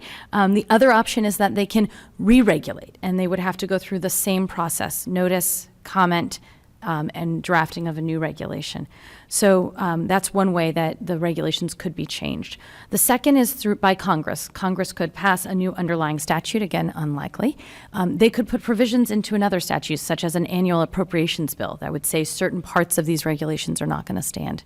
Or they could use the Congressional Review Act to go in and say this regulation, any one regulation in its entirety, is wiped out. Those regulations subject to the Congressional Review Act are only those that have been passed in the last 60 working days of Congress. That does include the ones under ESSA that we're talking about here today. And they have to be acted on within the next 60 working days of the coming Congress. That gives them actually through about May to address these regulations. It also applies to all of the regulations across government. And so the reason the Congressional Review Act is of such interest is that most laws in Congress cannot be passed without some supermajority, 60 votes in the Senate, supporting at least the consideration of the question. The Congressional Review Act allows a regulation to be rolled back with only 10 hours of debate, and that cannot be extended by the 60-member vote problem. And so as a result, it is very likely we will see significant regulation rollback. So will we see it as it relates to this accountability regulation? My crystal ball is a little cloudy, but I'm going to say that the supplement not supplant regulation is probably at significant risk of being repealed if a final regulation is released by this administration that looks very similar to its draft. The assessment regulation is probably not at great risk of being repealed. I am running out of time fast, so I'm going to try to talk faster. Not at great risk of being repealed because it was negotiated and almost entirely stands in its negotiated form. The accountability reg is the most in question one. There has been some debate about that, but at the end of the day, there are very few groups opposing the current accountability regulation, the final accountability regulation. Most groups have supported it. To undo that regulation would cause significant turmoil by states that are now sort of far along in their ESSA implementation process and using that regulation and consolidated state plan as their guide. Also, states are generally saying they want stability and to move forward, and they don't necessarily want to go through months of an additional process. The last thing is whether you need a regulation in order to implement ESSA. And the sort of legal thinking on this matter is that you do need a regulation as a matter of the Consolidated State Plan. In accountability, you may not need a regulation, but regulations not only restrict states, they also protect states and districts because they show more clearly where the lines are drawn and protect them from lawsuits. It is less likely that that a decision by a state or a district will be challenged if they're clearly living within a regulation. Where the statute may be much more vague, you risk many more lawsuits in that case. So given how many regulations from climate to labor to education to health might be of interest in the next administration, it is particularly likely that this accountability regulation could in fact stand, and we are advising states to proceed as though that were the case. I will not address what's in those final regulations, but certainly happy to answer questions about it. And as you saw in the materials I sent ahead of time, there's a pretty significant summary there. Thank you. Thank you so much, Ms. Little. And Mr. Whedon. Good evening. My name is Raymond Whedon. I'm the Senior Director of Policy and Community Engagement at DC Prep. More importantly, I'm a proud parent of a student at Tyler Elementary School and Washington Latin in Northwest. I have taught, I now currently live in Ward 7 for the past 13 years, including being a principal of Cesar Chavez Public Charter School and DC Prep Elementary, Benny Elementary. As others have already said, I am very much very much in support of high academic standards being the backbone of what we are doing here with ESSA in terms of the district. As a school leader in both, as a school leader for the past 9 years, it is because of the accountability system, even the one that was flawed, that I was able to move my students and move my kids and move my teachers to do great work in the city. It was flawed, and there was no ifs, ands, or buts about that. But what it did, it gave us a starting point in order for us to figure out, like, what are kids able to do now? And then how can we get kids to do great work soon? And then what is all the stuff that we need to do in between to make that work? And some of those things was improving our school climate, but more importantly is like actually making sure that our team was laser focused to do the work that needs to be done every single day. As a parent and educator, I want to make sure that I am clear, like those inputs in terms of school climate, thinking about teacher retention, thinking about teacher satisfaction, all those things are really, really important. But those things cannot outweigh the outcomes that we want for our kids. At the end of the day, we need to be able to say, are we sure and can we be absolutely sure that every single kid across our city is learning and and being taken care of? And so unless we can say that, we need to make sure that we have a way of measuring, like, what are the academics that are happening in the school? What is the growth that is happening in the school? And how can we look at the data of our most vulnerable students, potentially most vulnerable students, and make sure that they're achieving at the same high levels every single day? I'm going to say academics probably another 20 more times. So the importance of academics is very clear to me as a parent. When I was choosing a school for my own children, I started with the DC CAS, or more recently with the PARCC scores. I also wanted to know how they were taking care of kids and what their level of proficiency was, or what their level of students who were scoring at 4s or 5s. Because for me, that was an indicator of like how a school and a school leader and a teacher and a community, what they stand for and what is important. As our students are learning, and as my students are learning, I believe these metrics are the clearest picture of school efficacy. Our students are learning, and when our students are learning, we can clearly say that we are doing our jobs. While I know there are some advocating to move the pendulum away from test performance, I want to caution the State Board to consider what that move would mean for our kids. Academics is a documented and verifiable way to show that students are achieving every single day. For the past 10 years, I have been a beneficiary of the DC Public Charter School PMF, or the Performance Management Framework. It is a strong, academically oriented school accountability system that has led students to better outcomes. This year, more students than ever are attending Tier 1 schools in our city. That's because more Tier 2 students, or Tier schools have moved to that first tier, and more Tier 1 schools are being allowed to grow more students in their most vulnerable categories. How are schools achieving this growth? They are innovating and experimenting with academic models, staffing models, curriculum, school curriculum, in order to determine the sets of inputs that achieve the best possible outcomes for our students.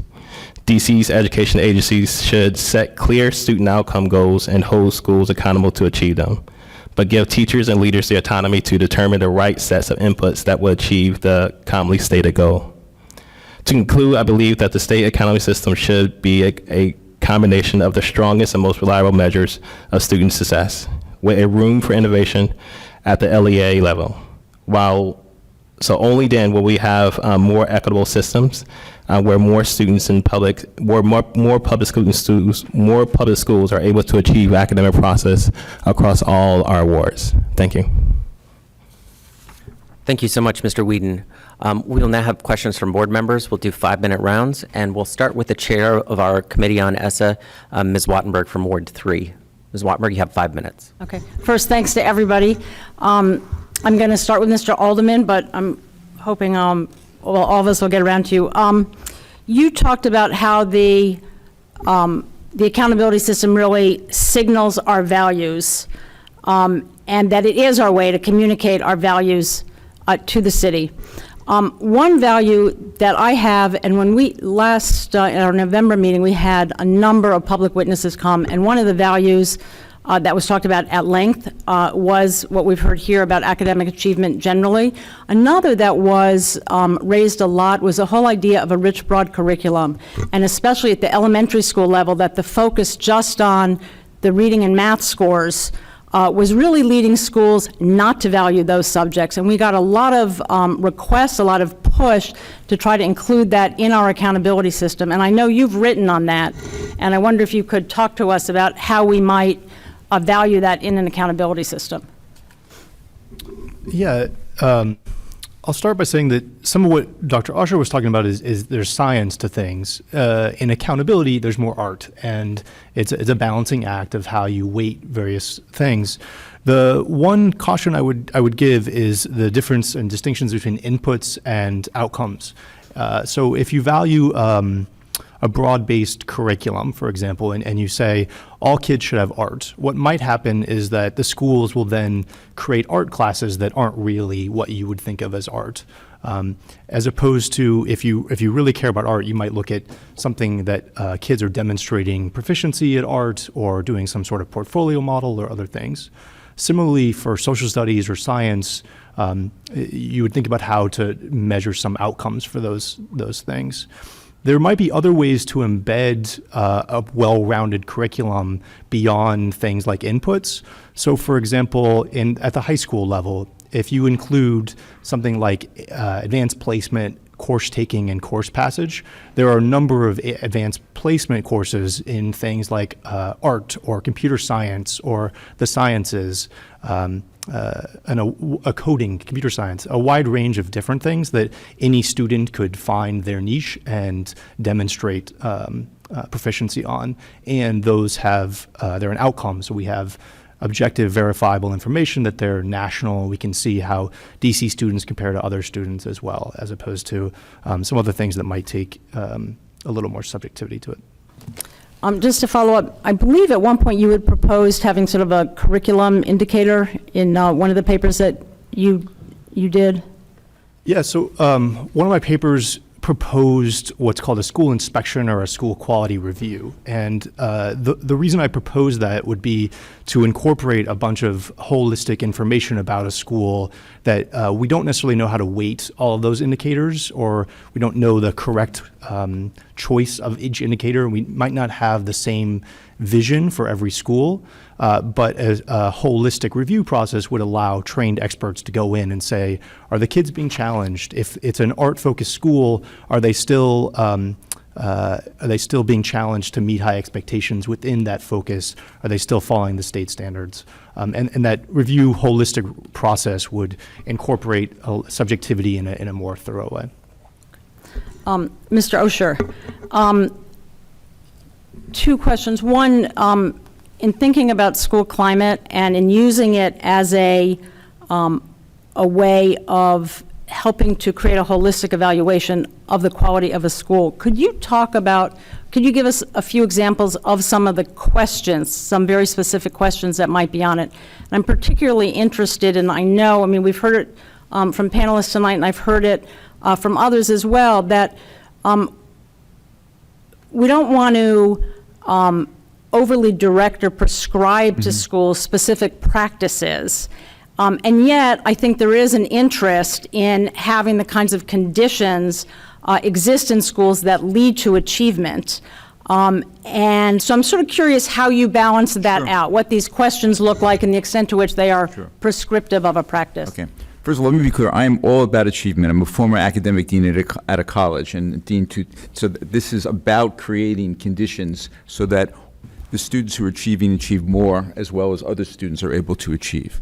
I'm going to take you far away first, because we also developed surveys that are being used in Southwest China as part of an effort to really transform China education and look at whether or not it becomes more student-centered and focusing on creativity. How do you do it? And part of the way we've tried to do it is to frame a set of questions to students that are anchored in concrete behaviors about whether or not they're experiencing certain things in their classrooms that we want them to experience. Mm-hmm. And it's not the only piece, but that it is to use, and I agree with what everyone else has said, I want to know if a team goes in whether or not it looks like students are being challenged, but I also want to ask some concrete questions to students to know whether or not they're experiencing challenge. Okay, so let's go back to the U.S. So in Cleveland, there are some simple questions that are very, very behavioral about the classroom, the experience in the classroom. And so what we do is we ask students to think about, say, I forget now, but say the third class you're taking on Wednesday, because we're then summing up, of course, all those classes. My teacher notices when I'm having trouble and gives me assistance. Questions about about getting feedback, and it has to be very, very behavioral. You're not asking students to judge teachers as whether or not they're good. You're asking to report on whether or not they experience, or in some cases they watch other people experience particular behaviors. If you're thinking about issues of safety, and let's say intellectual safety, I feel comfortable coming up with a new idea in my class. I could be happy to go on, but I hope that gives you concrete examples. I'd be happy to revise my testimony and include in examples from items so that people can look at them and also see how they can be disaggregated in ways that I think could be useful. That would be terrific, and I think we could just take them as survey questions. They don't even have to be necessarily re-embedded into the testimony. Excellent. I'll figure out a way. Thank you. Okay. Thank you very much. My time is up. We'll go with Ms. Jolly and then Ms. Wilson-Phelan. So first, Dr. Osher, just thank you so much for reminding the board again of the importance of school climate, not in a touchy-feely way, but because it really does lay the foundation upon which student achievement is built. I hope that as my colleagues on the board continue to make really important decisions about what we measure with ESSA, that you will certainly include a school climate measure. I can attest, as can pretty much any educator, the role that plays in making sure that students are learning and that test scores are high. I had a question primarily for Mr. Whedon. It's nice to see you again. But it's open to anyone else on the panel as well. So I've been, as have a couple other board members, a pretty major proponent of counting growth as opposed to proficiency, baseline proficiency. And one internal conversation that we've been continuing to have amongst ourselves is how we should weight proficiency versus growth. And I was wondering if you had suggestions, if you got to write that policy word for word, what might you propose? And again, I'd like to start with Mr. Whedon, but it's certainly open to all of you. So I'll be clear, I'm glad I'm not writing the policy, but and I'm not a statistician, so I don't know how the models work. But I do believe that equal weight of some sort, and high equal weight if possible, of both growth and this outright achievement is critical, because what you will unearth unfortunately or unfortunately, is actually there are some low, quote unquote, low performing schools that are actually having high growth and are on track and doing great work. And there are some schools that are high performing. If you don't have that growth indicator of equal weight, it will show some it won't show the deficiencies that need to come to light. And then again, especially talking about our brown and black babies, especially talking about our poor kids, kids who have learning disabilities. These are where kids are not doing well. I remember having to do school improvement plans way back when, because I walked into a situation where the school was not doing well, and that's where we targeted all of our energy, not because we wanted to get our scores up, because what we found and what we know is that if those teaching practices that we're doing for our most vulnerable are actually teaching practices that we should be doing for all students. And so I would highly recommend, I don't know the numbers, I'm not a statistician, but very high ratio of both growth and proficiency. Thank you for that question, and if you don't mind, I would just totally second that. I think they're both very important and equally important. And if I can just add, and we're doing some work now in an unnamed city, and it's not one of the cities that I talked about, that is actually well regarded for having accomplished a lot of academic reform. And we're looking at the lowest quartile of students and their levels of proficiency over the decade where people have been talking about improvements really have been very, very stagnant. And so I just want to agree with, I think you want to weight both, and you want to make sure also that no matter what, looking at both, you want high groups getting higher, but you want to make sure that the people who, young people who are at the bottom are not staying at the bottom. Yeah. Because if you can do things for them, you're likely to be able to do things for everybody else. Yeah. Thank you. Is that all? All right, great. Thank you for your time. Most of my questions are directed at Mr. Osher. I wanted to dive a little bit more technically into the climate survey instruments that you discussed and what your understanding is of their actual validity in terms of testing in a non-biased way across multiple different populations. Sure. My understanding is that actually some of them that are proposed have a really low level of non-bias standards, such as like only 33% of a student population might be at the poverty level or below. I'm not sure if you're familiar with this, but my worry is that when we're looking at schools like in DC, that's not necessarily valid. Let me just finish all of the questions. No problem. Only because I know your answer will be lengthy and worthwhile. So first is the sample size and the diversity and the validity of the testing models. I heard other panelists speak about the importance of, and I think you spoke to this too, of the data that's produced as being actionable. And so I'm curious about what you have learned associated with the actionability of the data that's produced. Things that a principal can control, for example. I'm curious about what you've learned about the level of state-administered tests and the transparency with which that information is provided to schools to make that data actionable. Oftentimes there can be a bit of a barrier there. And then finally, if you have any thoughts, you or any of the other panelists, if there's time, about the worthwhileness of report card versus accountability in terms of using these instruments in the state that they're in today. Should it be something that goes on a report card so it falls into this is available for parents versus accountability, which falls into we are going to hold up your entitlement money until you can produce X, Y, or Z? Okay, I'm going to start by going reverse, but I'm going to get to your first question as well. And on the one hand, I don't personally like sledgehammer accountability, but I want to talk about the dilemma that I think you have in any system, which is what you want to do is you want to limit variability at the downside of people not doing what's important. And at the same time, what you want to do is encourage and hope for variability at the upside in terms of even more kids thriving academically and so forth. My fear about something like ignoring those fundamental conditions for learning, just like fundamental academic performance can't be ignored, is if I'm not accountable I still may not get to it. And so whereas, say, when we first developed the school climate survey in Chicago back in 2005, we urged that it not be used for accountability because we didn't think we have had enough experience. I think over the decade, the field, not just myself, have had enough experience. That does not mean that all surveys are good. A lot of surveys aren't good, to go to your first survey. I think no matter what, you have to find one that is very, very good. Well, I think I've been fortunate enough to have developed a whole bunch of them.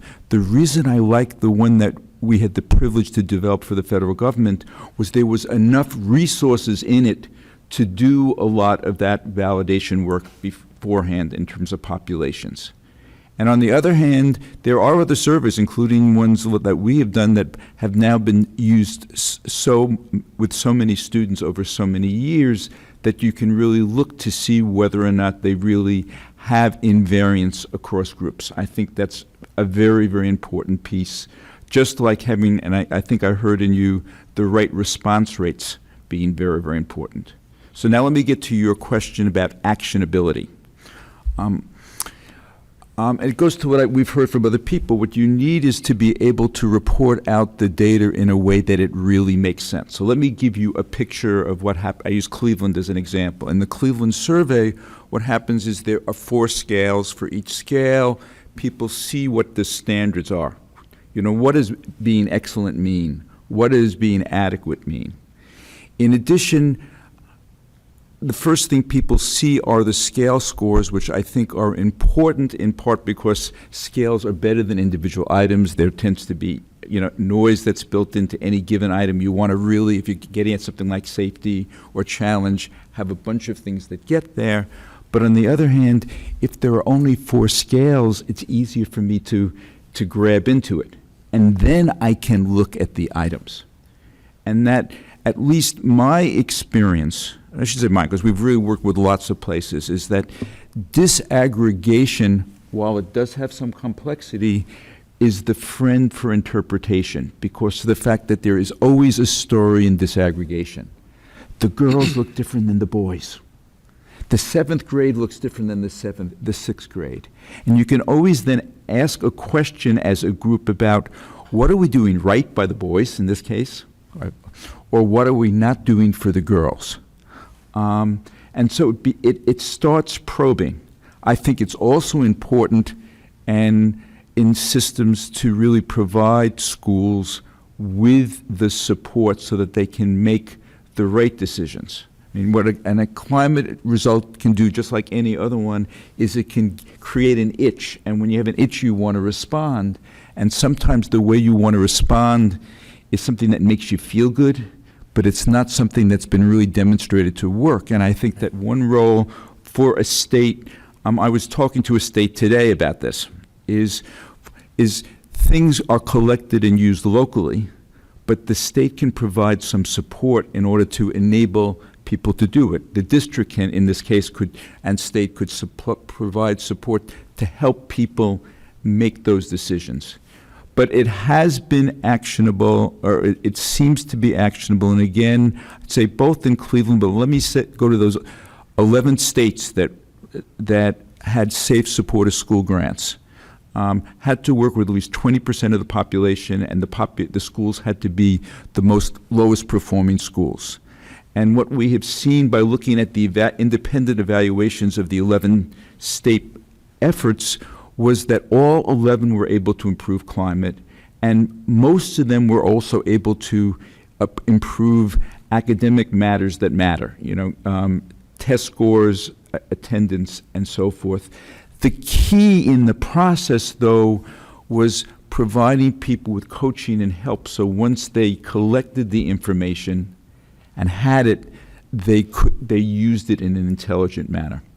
Okay, so I hope that's enough, I don't want to take everyone's time. Can I add something Sure, to that? sure, So, please. in June of Anthony. this year, we had the opportunity to convene 23 of the foremost leaders on this topic in the country for a full day to talk about exactly this, the use of this kind of information in ESSA accountability systems. And David was one of our people who was there to help us think through this. And what was fascinating to me is we knew that all of these people had in common a strong value for this. They believed that the school climate and what was happening for students inside the school mattered for academic outcomes, but they had a very wide range of opinions about whether or not those things were ready for ESSA accountability.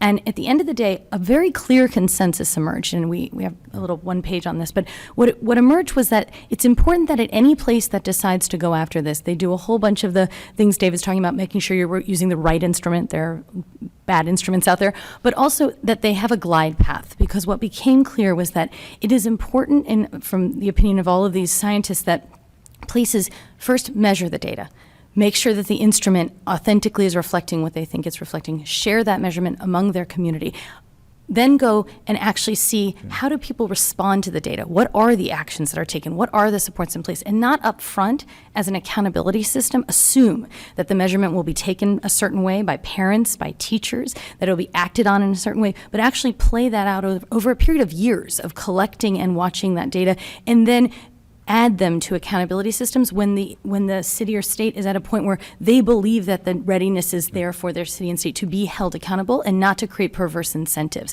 And there was a really clear consensus on that approach as it related to this, that you could value it. And I'll say one last thing, which is the newest ESSA regulations actually allow and require continuous improvement of all ESSA plans. And one of the reasons they require it is because the expectation is many states do not have in place right now the data that they would need to enter into an accountability system in its first year. And so the expectation is that states will, over time, improve and refine their accountability systems as these sorts of data become really ready for their accountability purpose.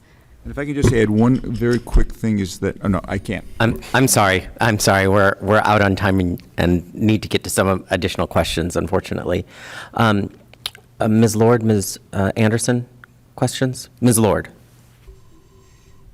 Thank you very much. I'm very tempted to say, just continue, pray continue. First, this is a fabulous discussion. I'm going to dial it back just a little bit and ask very, very quickly. The federal law requires testing in science. Should those tests which are supposed to be taken be part of accountability? Sort of yes, no, or maybe?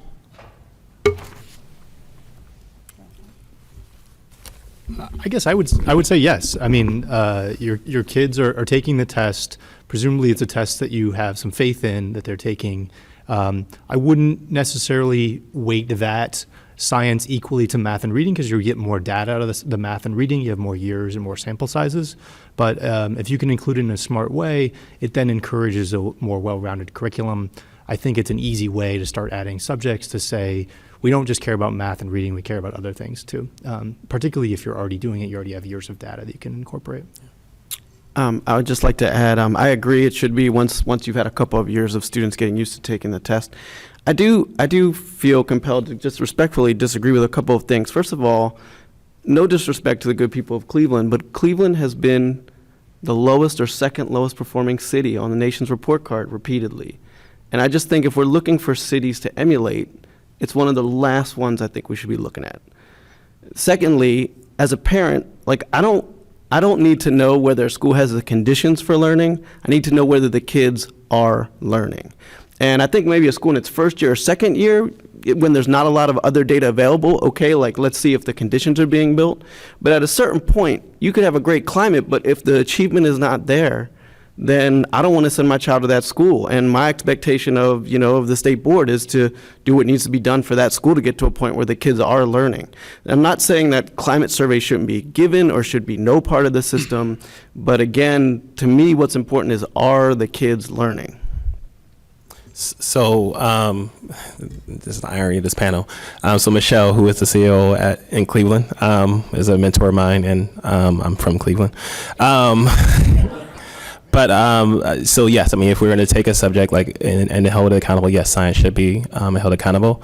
I think the thing that is important, like we cannot get to that level of accountability though unless our kids are able to read to learn, and not just learning to read. And so again, like we have to continue to push, especially in Ward 7 to 8. This is an equity issue. Like we got to get to the base level of like, are all our kids able to learn because they're able to read right now? And that's whether they're doing math, whether they're doing science, whether they're the future historian.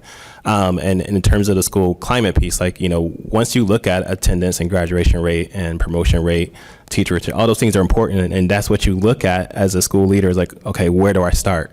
And so I was one to use programs like TNTPs, surveys like every single year. That would be the last thing I would look at though. It was like, what are the outcomes for kids? How many kids are passing? What are their scores? What clusters, maybe what teachers they were in, and then you look at the climate survey and say, okay, now I have a broader picture. Now I can start doing the school planning for the upcoming year. But if I was have been held accountable for that school climate issue in my first, second, third years, I don't think I would have had the leeway to do what I needed to do in terms of pushing the school forward. If I may, two things. First of all, if I understand ESSA correctly, there's no way of not focusing on academics. We're really talking about that fourth indicator. We're not talking about everything else. And so I'm not talking about trying to move away from that. Right. Number two, I would look at Cleveland's results over the last year and things like that, which it's really trying to change. It's starting to change and moving in ways that other places aren't. But number three, I think the key is all of the students succeeding to the extent that they can. And I can tell you, if I were going back, I was a dean 3 times in colleges and universities. If I were going back right now, I'd be concerned as someone who's obsessed with achievement with conditions of learning in colleges and universities as well. Do people feel intellectually safe? Are they taking risks academically and being challenged as part of their learning? Because I think the real equity issue is not just what happens on a short-term test that you want, but whether or not people are able to get into and perform very, very well in highly competitive colleges and universities. And I think the issues like academic challenge and experience that are about those issues. Yeah. But to follow up also on the performance management framework that the Public Charter School Board uses, are there examples or lessons that are particularly useful for educators or for parents that the board should consider? And the reason I asked about science is there was some disinclination to include that, but since we're already measuring it, and I'm thinking educators are looking at a very big array of information about students, whether they feel safe, whether their teachers are coming to school and trying their hardest and not moving the needle, whereas the classroom right next door is. So are there things that we're not considering, and particularly to our parent, like what do you look at that says they're learning or not? I mean, I read the thermometer. I know it's getting warmer or getting colder, but I know that thermometer, when it says 50 degrees, it's 50 degrees here, it's 50 degrees on top of the glass enclosed nerve center. I mean, I don't have to worry about whether my gauge is missing. And so I sort of want to get a sense of whether there's some thermometers that we're missing that are in the PMF or others. I have to be honest, I don't know if I know the current DCPS accountability system as well as I know the PMF, so I can't really speak to what's in one, not the other. And looking at the PMF, and I agree with Mr. Whedon that originally we were looking at the DCAS data. Now we have PARC data. Again, as science becomes an assessment that gets taken every year, those are really important. And again, not just in the aggregate, but making sure that every subgroup does well. But really, those were the things that were most important to us. We did also look at, suspension data and expulsion data, and whether, those were high or whether they were high for certain groups. Those for us were really the most important things. I was on some of the early teams that worked in the PMF almost 10 years ago, which is scary to think of. But I think the most important piece, and this was spoke to earlier, is that it is living document. It's a living thing. And so when, if anything that the state board takes from the public charter school board is that, like, if it's not working or if it's not meeting the accountability measures, like, continue to revise and continue to get input from schools and teachers and parents and to figure out ways to make it stronger. And that is what I am most excited about in terms of this opportunity we have now, is that, like, we can start off strong and we can get stronger. But dialing back in any way, shape, or form in terms of weights, it honestly will be an insult to the work that has been done in the last 15 years. Just follow up, would it be useful to consider as the statewide accountability plan to use the PMF? That's a loaded question, huh? So I think there are many things in the PMF that are, I wish that I knew about Tyler Elementary School, is what I would say. Thank you, Ms. Lord. Ms. Anderson or Mr. DeRosen? Ms. Anderson from Ward 4. Yeah, I just want to say briefly that Dr. Osher's school climate considerations, of conditions for learning as just another holistic measure in that whole learning process equation. It kind of feeds into another model that I think the data supports, or at least it supports as conducive to or supportive of, lifelong learning and kind of a curve of lifelong achievement, and that's the HBCU model, wherein you have, these historically black colleges and universities and colleges of higher education that historically have kind of overachieved because they do create a climate that allows for that kind of intellectual safety, intellectual growth, and intellectual interactions among students in safe spaces. So I think it's very important. It's a very important consideration, and it is something that I certainly would support as a measure that we should consider, or that the state board should continue to consider, because it's something that I've been a proponent of for many years, is that school climate should be a factor, should be something that's considered, like you say, that fourth leg of or third leg of the stool, whatever, when we're looking at how we evaluate, how we rate, how we rank schools even. So, I mean, I don't have any dissension or any kind of, disagreement with what you've been saying. I understand certainly what the parent is saying. You're saying Mr. Belletti? I'm sorry, your last name? My Botel. Botel, I'm sorry. And the others are saying, but I think, we certainly do need to look at, there are some other models even within the District of Columbia that do support the idea of school climate being very important. Look at Banneker High School, which has, again, exceptionally high numbers of students who receive free and reduced meal, who are eligible for free and reduced meals in schools, but then they also have some of the highest achievement levels in the city, because they create a climate that allows for that kind of safe intellectual growth and development among students. So I think there are models for asserting that we should consider school climate as important. So that's pretty much all I wanted to say. Thank you, Ms. Anderson. I'll give witnesses an opportunity to respond. Yes, okay. The first focus group we did in Chicago that led to the work we did was in a charter school in North Lawndale that had gone 180 days without a fight. But I want to talk about academic press, because at the end of the conversation with the young people there, I said to them, "You've been talking about how much you're working harder in this school. Are you ever pushed too much?" And the students to a person said, "No, we're never pushed too back much." And I pushed back. I said, "Come on now." He said, "Blank, blank, blank." And what they said to me was very, very critical. They said, we're not, because we know that the teachers have our backs. And part of what is built into what I mean by the experience of challenge is the teachers having our backs. There's a wonderful book by a practitioner named Zaretta Hammond that's about combining culturally responsive instruction and deeper learning based on what we're learning from brain science. It's when I know that a teacher has my back that I'm able to take the academic risk.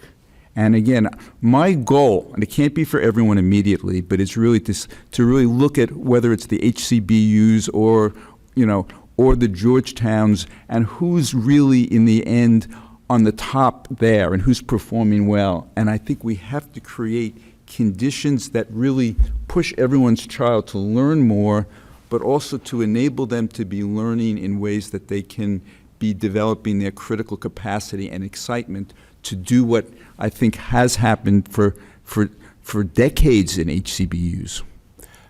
I completely agree, and we spend between 2 to 3 weeks, depending on the year, in teacher development before our school year begins. And of those 2 to 3 weeks, we spend at least half the time talking about school climate and culture and how do we create that in our building. But I think the difference and what I want to make sure that we just, what we're asking for in terms of accountability is something, I think the 3 things were simple, clear, I wrote it down, and fair. And so that differs across our city, right? And so why I may need a week of my 2 weeks to help develop my brand new teachers because of the turnover, because not everyone wants to work in Ward 7 and 8. A school in Ward 3 may not need that because teachers have been there a long time. And so, yes, absolutely, school climate is important, but it's important what are we measuring and what is going to make it fair. If we're talking attendance, if we're talking graduation rate, if we're talking re-enrollment rate, I can get behind that. But when we start thinking about, does my teacher like me? You know what? I had definitely had kids that probably said I did not like them because I got on them because it was the first time they ever did homework. And so, yeah. That's not a good item, just to be very clear, okay? And I just remind witnesses to direct your responses to the board, Sorry. not to each other. No worries, no worries. That just helps us keep everything on track and keep it focused on the issues at hand. Vice President Williams, do you have any questions? Mr. DeRosen. Hi. So I just wanted to take a moment to agree with something that came up earlier in the discussion, and that is the notion that achievement and growth are a delicate balance. Like you said, it's an art and it's not a science. And as someone who's a student in DCPS, something I see every day, sure, there can be students that are achieving, but it doesn't mean much if there isn't that constant drive for what can I do better, or what can I do more to boost my growth or boost my achievement. So I just wanted to thank you for bringing that up. Yeah, the only thing I would add to my comment earlier was just that, to Bethany's point, there is an opportunity. These plans won't be set in stone, and you can always come back to them and say, you know what, we're actually, our measures are too much on proficiency, and so they should be a little higher in growth over time, and you can tinker with it. And you won't know that until you start getting into the data, and you can have your staff do that. You can learn over time, and it's an art, it's a balance more than it is a mathematical formula at the outset. Let me share some work that we're starting to do that DC may want to do as well, that really deals with the balance issue. And that is, we're trying first in two school districts to look at what are leading indicators of schools getting better, staying the same, or stagnating over a 3-year period and more, but also looking at the same for groups of students. And the goal is also to try to identify what may be the drivers. And so it seems, and one of the reasons we want to do is we want to know what's important. And it may not be the same for all schools. And so one of the things we want to do is find that out as well.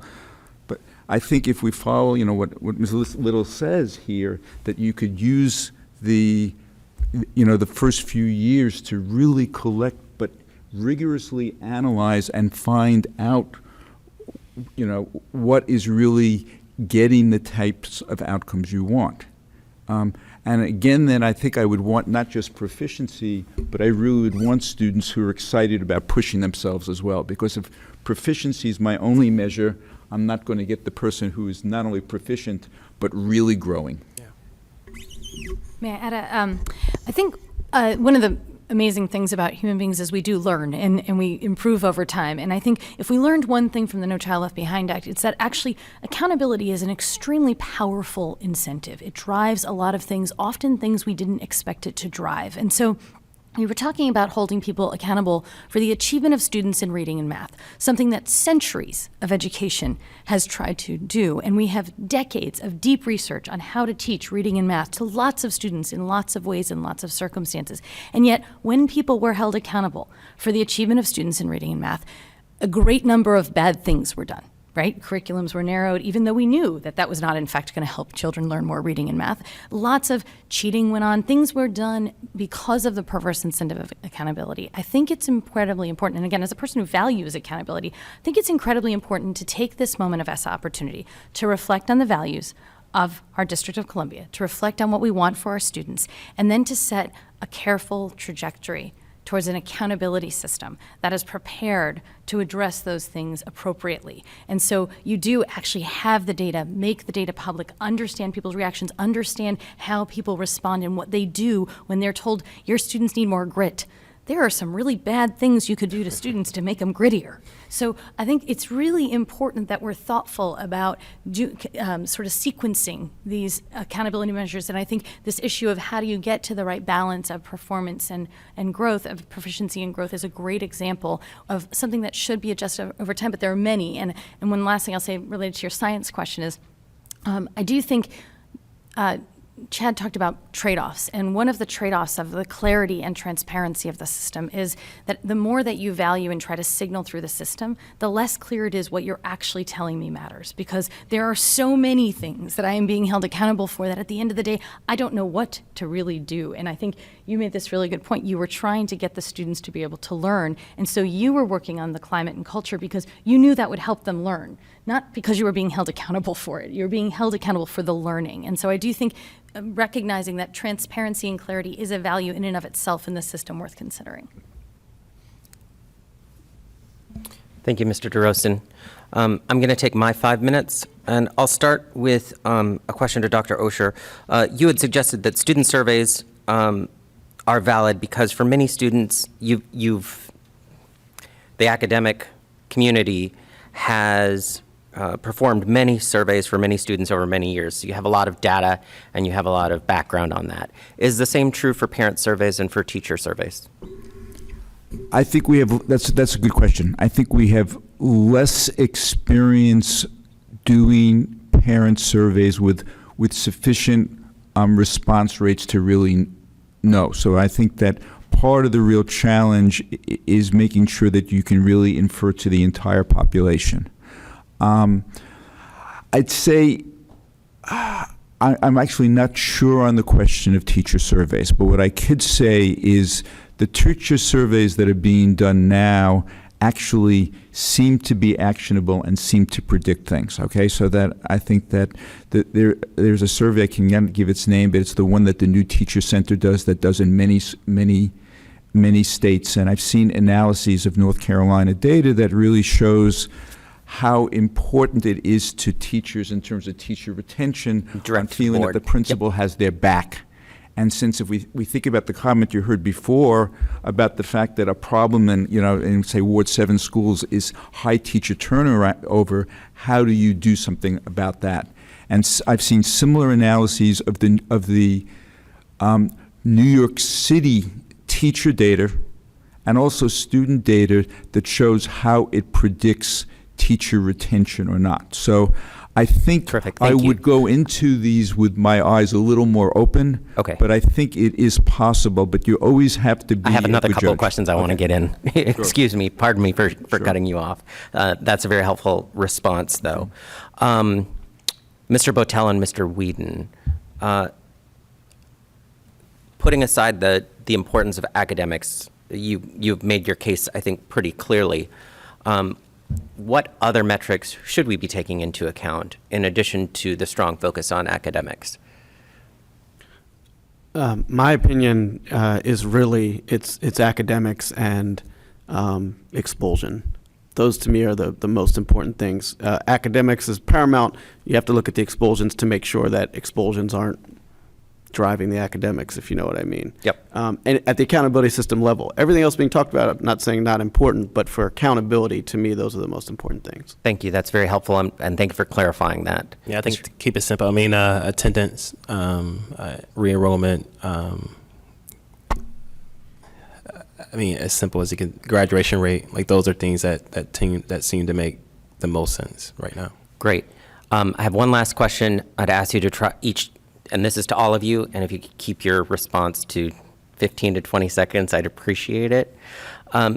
Is it possible to create a school climate metric using data that's already collected, such as expulsion rates and attendance rates and whatnot? And if we could go down the line, if you don't know and want to think about it and get back to us, that's fine. If you think you have a compelling answer right now, I'd love to hear it. Dr. Osher? No, because students make sense of what is happening, and you have to get into their mind. Thank you. I would say it's not a perfect proxy, but chronic absenteeism is a measure of students' engagement in school.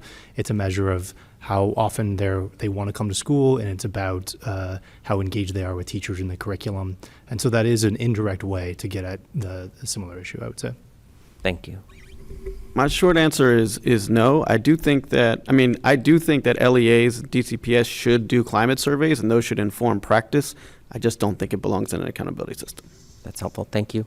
I would just echo Chad's point on it's a proxy question. You can proxy them through things like chronic absenteeism and expulsion and suspension rates, and that will tell you something particularly disaggregated about what's going on inside the school. But to really understand what's happening for students, and certainly for the purposes of developing a better school and better classroom environment, and getting to them directly with surveys is important. Thank you, Ms. Little.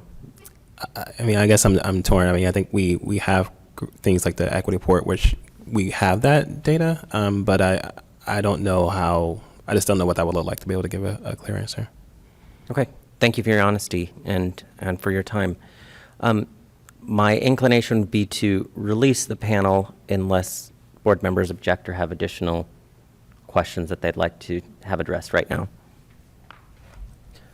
I'll give Ruth, Ms. Wattenberg, pardon me, from Ward 3, 5 minutes.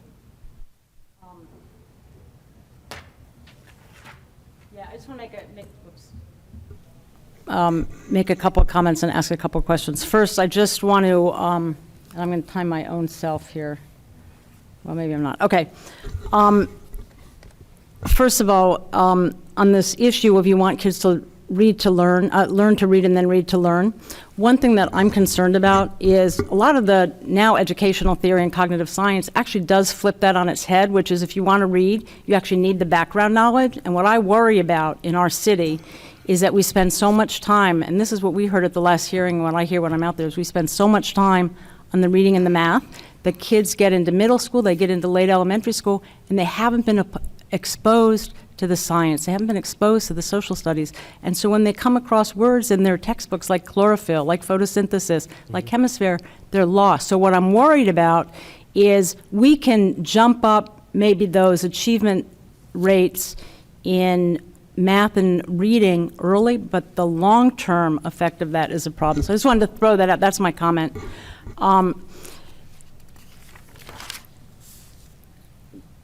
Quick question to Bethany on a totally different subject, which is, as I understand the way the regs now read, the date at which we actually have to give we actually have to identify low-performing schools has been moved, I think, by a whole year. Am I correct? That is correct. Okay. With that context, how strongly do you feel that it's important to make this April deadline as opposed to the September deadline if we feel there's more questions to be answered? And what are other states doing? So there's a whole range of state choices. Some states are taking advantage of the new timeline to push further, largely if they feel like they haven't had a good stakeholder engagement process and they're behind on that and not able to meet that requirement. But what Hansel made the point of is if you submit in April, you'll have final in August, which means you can implement your system for the 2016-17 school year if you want to. It's now not required until the 2017-18 school year. That would allow you to have an additional year of data, which could help when you're trying to make identifications about who's consistently low performing, how do we have metrics over more than 1 year. So I do think there are advantages to early submission, but certainly if the plan isn't ready and you need to go to the September deadline, that's not a problem either. All right. Okay, thanks.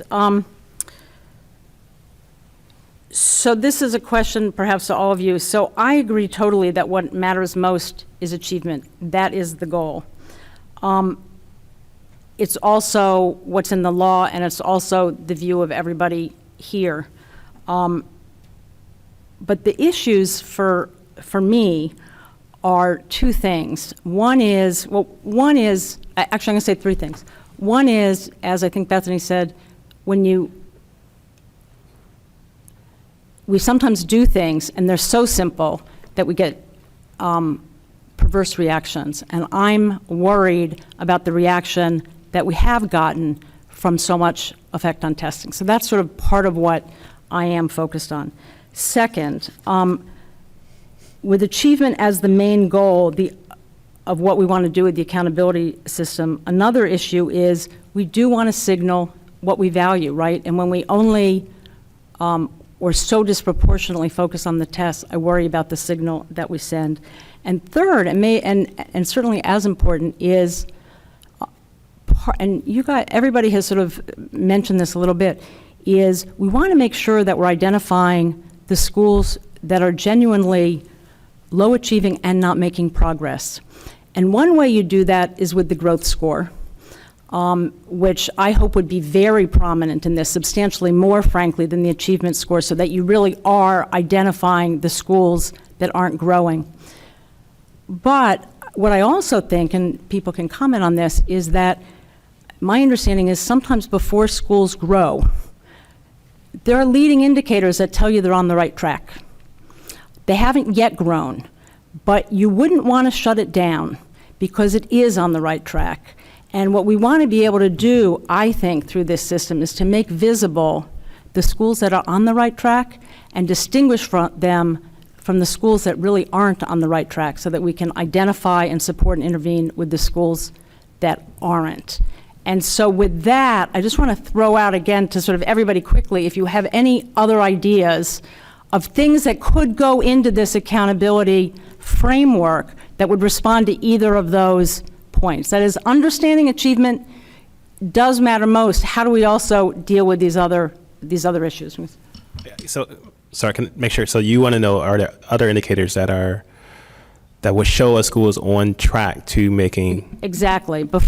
So, I mean, I would still go to attendance, but then also, if you're looking at growth, can be an indicator that a school is on track, right? So there are schools that are in Ward 8 that are actually showing growth and showing achievement at the same time. I don't subscribe to that you can just, a kid only has 1 year in third grade.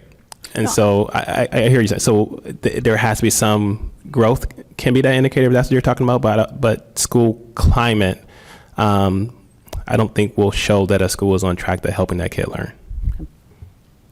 I would agree that chronic absenteeism is a good leading indicator. Also, there's actually something called an on-track indicator that folks use in high schools to look whether or not students in a composite are getting more on track than they used to be. That's one worth considering too. But the last thing I'd quickly say is I think it's important going forward that we not pretend that the categorization of schools on an annual basis and the identification of low-performing schools every 3 years is the totality of our accountability system. Accountability relies on public reporting, engagement of parents, and improvement over time. And so a lot of what you'd have as a diagnostic and developmental undertaking with a school should unearth the school's making progress. They are not in our lowest category anymore, without sort of that being the same thing as the annual dipstick of accountability categorization.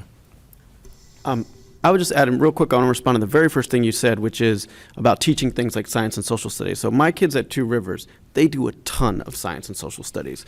And my two kids, well, particularly my second grader, I've seen his NWEA MAP scores over time. His growth has been unbelievable. And I think a lot of it is because they're teaching nonfiction reading and vocabulary through teaching science and social studies. So I still think, I can look at the reading measure and say that those inputs are having a profound impact on those outputs in terms of his test scores. The other thing I would just say in terms of your second question is, I think one thing is, what's the initial assessment of how well a school's doing? Then the second question is, if a school's not doing well, what intervention is needed? And what I think of when I think of your second question is, if you see a school and you say, okay, the growth is not where it needs to be and the proficiency is not where it needs to be, then the next question maybe becomes, well, are there indicators, though, that the school's on track to improve in those areas? And that might inform, how severe the intervention is. One opportunity that ESSA provides that I think the state could really seize on is the fact that under ESSA, the state will identify priority schools, not priority schools anymore, comprehensive support schools, and then those schools will have a 3-year timeline to improve. And that is an opportunity to use those leading indicators. It's an opportunity to use your exit criteria for schools that get off the list of comprehensive support to say, here are the indicators that we think those schools need to meet to be able to get it. And that's where you could fold in leading indicators. Other states are using things like on-site school quality reviews, where they essentially give a school a list of action steps and an improvement plan that they help monitor over those 3-year time period. The reason why I'm doing work on leading indicators with others is because I think it's important to help make sure that people don't do the wrong things. I actually don't know what the leading indicators are right now. I want to be clear that that's the reason I think you can develop them. They can be empirically developed and we can really know them. So it's not just smart people trying to say what they are. I mean, I think all of us could come up with them, but just say that. I know I'm playing the role in terms of climate. Let me just say that we applied the Chicago Consortium's off-track index to every high school student in Chicago and looked at the difference between those who were on track and who were off track. And surprising, all the students who were off track experienced the schools as being less safe, experienced less challenge, et cetera, et cetera. The same for African American students in Chicago, which again is not to say you don't want to look at the other things, but one of the reasons why I'm not satisfied with chronic absenteeism as an indicator of climate is there are lots of things that contribute to it. And also, if you get me in school, it doesn't mean you get me engaged. Thank you so much. Do any board members have final questions? If not, I thank you all for coming out and spending so much time with us this evening. Your testimony and the Q&A will be incorporated as we work with the superintendent's office on creating a statewide accountability plan that's right for DC. So thank you so very much for your time. Thank you very much. All right. We are approaching the end of our meeting, and tonight is the final meeting for 3 of our members. Mary Lord, our at-large member, Camille Anderson, our representative from Ward 4, and my dear friend Tiara Jolly from Ward 8. Each of these members has contributed greatly to the success of the board. Their dedication to our students, their insight, and their passion have been inspiring. We celebrate their accomplishments tonight with ceremonial resolutions. At the end of the meeting, I would ask my colleagues to join me in the well for the presentation of the resolutions and for photographs. Mr. Hayworth, will you read the resolutions into the record, please? Ceremonial Resolution CR 16-7 honoring State Board of Education member Mary Lord. Whereas the District of Columbia State Board of Education acknowledges the near decade of outstanding service Mary Lord has provided as an at-large and Ward 2 member in improving educational outcomes for the students in the District of Columbia. Whereas Ms. Lord is also a parent, longtime DuPont Circle resident, school and community volunteer, and award-winning journalist. Whereas Ms. Lord has been a champion for science, technology, engineering, and math education, saving the citywide science fair, restoring and promoting the opportunity for 2 graduating district high school seniors to attend the prestigious National Youth Science Camp in West Virginia each summer, and leading the 2013 effort to adopt the next generation science standards.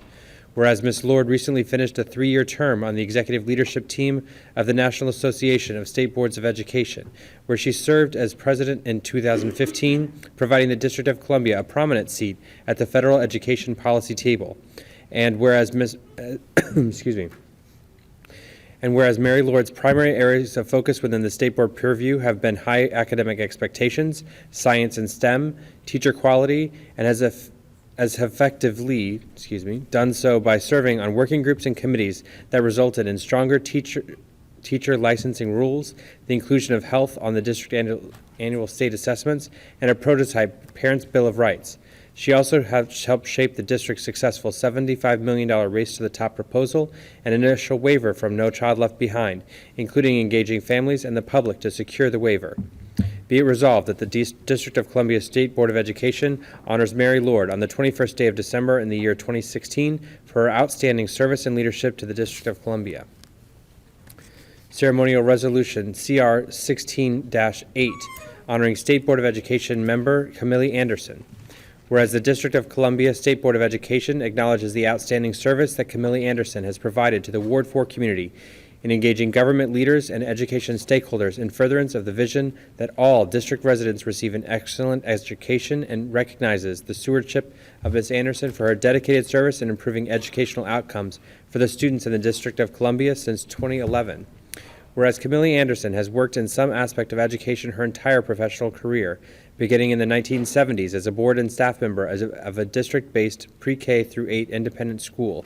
At Howard University, she co-edited an encyclopedia of African American education and consulted for a federally funded center focusing on at-risk youth. She served 6 years as director of Howard University Press and 4 years as publications director for the American Association of Colleges for Teacher Education. She later started her own editorial and communication services company, and many of her clients were educators, education policymakers, federal agencies, and university divisions. Whereas Camille Anderson is an active and vocal participant in important ward and citywide education matters, collaborating with her state board colleagues, OSSE, DCPS, and charter school leaders to identify critical issues relating to the district's ESEA flexibility waiver, obtain federal Race to the Top funding, develop environmental literacy, science instruction, and early childhood education standards, and establish a master facilities plan for district schools. And whereas Camille Anderson's primary areas of focus within the state board purview have been family engagement and ensuring greater outreach to and community involvement in education decision-making. She has served on several DCPS modernization improvement teams in her ward and is co-chair of the Ward 4 Education Collaborative. Be it resolved that the District of Columbia State Board of Education honors Ward 4 member Camille Anderson on the 21st day of December in the year 2016 for outstanding service and leadership to the District of Columbia. Ceremonial Resolution CR 16-9, honoring Ward 8 State Board of Education member Tierra Jolly. Whereas the District of Columbia State Board of Education recognizes the stewardship of Tierra Jolly for her dedicated service on behalf of Ward 8 in improving educational outcomes for the students in the District of Columbia since July 2014. Whereas Tierra Jolly is a Ward 8 native, 6th-generation Washingtonian, and was the only active teacher on the DC State Board of Education, the agenda that decides, excuse me, that should read the body that decides what teachers teach. Whereas Tierra Jolly became the chairwoman of the SBOE's Closing the Achievement Gap Committee. Whereas District of Columbia State Board of Education member Tierra Jolly is a proud teacher at Oxon Hill High School, previously at her alma mater of Bishop McNamara High School, before returning, I apologize, I must have put a incorrect version in packets, but this should read, at Bishop McNamara and at Oxon Hill, she's taught civics, economics, U.S. history, remedial social studies, as well as in Louisiana, and 7th grade ancient history at Kramer Middle School in Washington, D.C.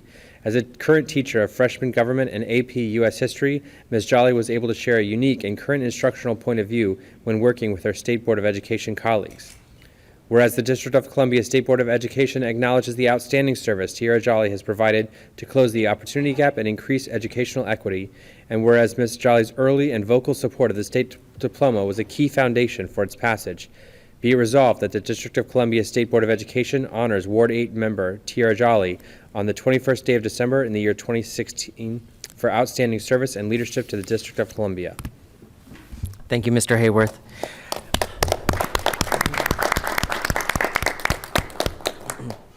Is there a motion to adopt the resolutions en bloc? So moved. So moved. We'll give that one to Ms. Wattenberg. Is there a second? Second. By Ms. Wilson With Phelan. enthusiasm. At this point, I would like to offer each departing member and those of us that are staying behind to offer comments. And I will not have a time limit on this, actually. We'll start with Ms. Lord. Thank you so much for this amazing tribute. Now that I'm officially a legend, I want to just bask in the glow. First of all, I want to thank the people of the District of Columbia who presented me with this incredible honor to serve on the State Board of Education from its inception. Several months after the school reform amendment passed, my school board member had quit, and then council member Jim Graham was merciless in volunteering me to run for my first ever elected office. I had no idea what I was getting into, but it was great. I also want to thank my colleagues, present and past, for making the work so exciting and also enjoyable. And to my long-suffering family, who will be very glad that I'm not dragging in at 10 o'clock from a community meeting and saying what's for dinner, only to be told whatever I make. So ramen noodles, bye-bye. I've often heard, and I still hear a lot, that this board has no power, that the old board had power and this board has power. And I just want to be very clear. The state boards of education have juice. They have different authorities, but they have extremely important authorities that nobody should want to take away. We create the architecture of excellence. You want to know if students are learning? Well, you need a gauge. You need to know that the field is 100 yards and not 50 yards, and students are being told they're scoring touchdowns. The policies that this board has adopted in the 9+ years I have served on it are now driving and enriching instruction for every student in every subject, in every grade, in every classroom across the city. Charter schools and DCPS may be doing it differently. There may be virtual tours of the zoo for one set of students, but this is extraordinarily important. It's the equivalent of being able to go to your physician and knowing that the temperature is serious or not. And so as we move forward, I hope we will bear in mind that the board has a very unique responsibility in the accountability plan that we just discussed tonight.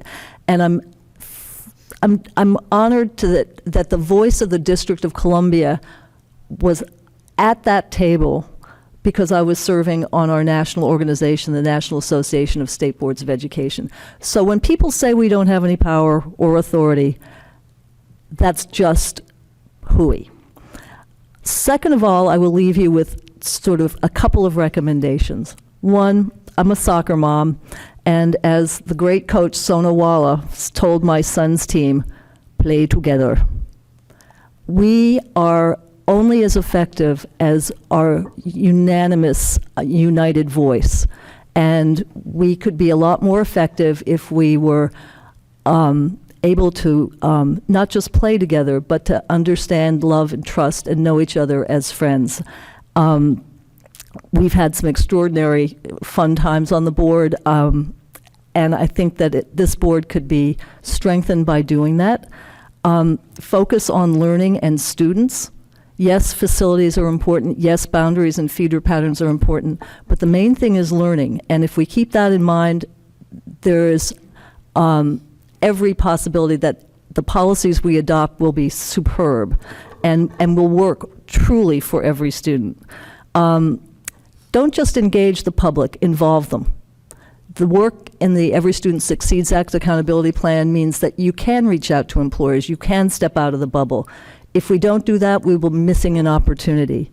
As a mom, I can tell you, a lot of the policy decisions I made were made much better because I was out in schools. See what's going on, attend the symposiums, bring that back to your fellow board members. I know our staff and I and other members go out and attend these things. Bring it back. Tell them about the school play. I judge science fairs. I judge National History Day. I see the excellence our children are capable of. But I also know that we pass boneheaded rules that prevent them. And my colleague, Ms. Anderson, was instrumental in seeing whether the attendance rules and the truancy regulations were actually leading to more chronic absences, or at least on paper. And finally, I think I would encourage you to redefine achievement, redefine success, so that we are not just singly, narrowly focusing on reading and math and not giving students to want to read a book or to do math and not to know how to apply it. And to me, the career technical education, the arts and science are the key that opens that door of opportunity, but it's up to you. You can define success however we want, and I think that when I look back, I am holding myself accountable. There are lots of things I wish I had done differently, better, and smarter, but looking back, I think that this State Board of Education will, in retrospect, be one of the best things that the School Reform Act of 2007 produced. And I'm just delighted to pass the torch to another group of fabulous, dedicated individuals. Thank you. Thank you so much, Ms. Lord. Ms. Anderson? Well, I want to say thank you to Mary, who's been my fellow legend, my left-hand legend here for a number of years, and appreciate your service. I want to thank the voters of Ward 4 who initially put me in this position, and for their continued support, to my then council member and now Mayor Muriel Bowser for her early and continued support, and to my current council member Brandon Todd for the same. I want to thank my family members, especially my grandchildren, who granted me a reprieve from my weekly babysitting requirements to attend these meetings on Wednesday evenings, which was a serious consideration I had to make when I first considered this involvement. But I'll be actually going straight back to resume those services as soon as I leave here tonight. I am not lying. It's that definite. I'm going back to that right now. But I want to particularly thank my colleagues, past and present. And I want to say kudos to former President Ted Trabu, who was president at the time when I came on early, who kind of set the bar for civility and collaboration when I first came on this board. I mean, it was almost a mandate. Ted said, look, we are a civil board. We are a board that works constructively together. We are not going to be in the negative kinds of controversy that were shrouding some parts of our government at the time. We weren't all going to always agree, but we were going to agree to work together and to resolve issues and problem solve. And so that kind of set the bar for me early in my time on this board. And I want to thank that leads up to our present president, Jack Jacobson, who I met as an incoming freshman board member a few years ago. Seems like a long time ago now. But Jack, I think I really have been a strong supporter of your leadership and very impressed by the involvement of your leadership throughout the years. And I do want to thank you and to our staff members, John Paul and other staff members that we've known throughout Jamaica. Kudos to Jamaica, because she's always been there and been very supportive and given some sound and great advice throughout the years. And I want to say to my successor, Lynette Woodruff, who is sitting in the audience tonight, getting an early exposure to the boards and the board's workings, although she probably quite frankly has a better grasp of the situation coming into the board now than I had when I came on, quite frankly. But I want to just encourage you to scrutinize, analyze, and criticize as necessary. But to engage with your colleagues, with your ward with people in the ward, with the people who make the schools work, with the policymakers, the superintendent, the chancellors, the public school charter board members, that you really have to kind of just engage and kind of get a close sense of what's going on with them, so that you can kind of get a better understanding of the whole picture of how the schools are working, and engage with your colleagues here on the state board to help them, rather I have to get out of that us and them kind of thing, but to help them to to see the kinds of issues that are important to the persons from the ward we represent, and to those persons citywide who send their kids to their schools in Ward 4 and elsewhere. To see your role as again contributing to the elevation of education in the district as a whole. I really am, again, I'm just quite humbled by the responsibility that I've had, the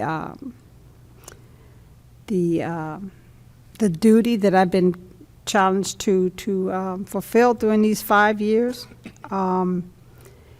But I am looking forward to continuing service to the District of Columbia, and particularly to the education field as a whole, as a member of the Board of Library Trustees here in the district, which I don't see, that's not as very divergent from with the kinds of work I'm doing now, because it all relates to the acquisition of knowledge and the kind of elevation of the soul that knowledge gives you, and to the students in the District of Columbia. So I really just say in parting, thank you to everyone who's been a supporter. Thank you to everyone who's been a critic. Thank you to everybody who's helped me to learn and grow, to inform me when I've been misinformed. And there have been many people who have done that. But again, I've taken it all into consideration, all to heart, really. And I hope that it's made me a board member of which my ward the people who voted for me and those who didn't really could be proud. So again, thank you to everyone, to Ruth, to Mary, to Karen, Jack, John Paul, our absent member, Tiara, Laura, another absent, Joe, to Mark, who's not here tonight, Joe, to all of our student members who've been extremely wonderful throughout the whole year. It's been wonderful and edifying meeting with them and engage with them. So again, thank you very much, and I appreciate your time. Thank you. Thank you, Camille. Ms. Jolly. So I have been told that much of my time on the board has been marked by a characteristic brevity, that my words when I speak are few and far between. When I do speak, that I'm short and direct, at least on the dais or in public appearances. And I have to say that my students would be rolling on the floor laughing if they knew that there were people who described me that way. So today you're going to get a closer version of the Tiara that I am with my students, one who talks quite a bit more, who is emotional and sentimental. And I hope that you will forgive me that indulgence, particularly because the time limit has been dropped.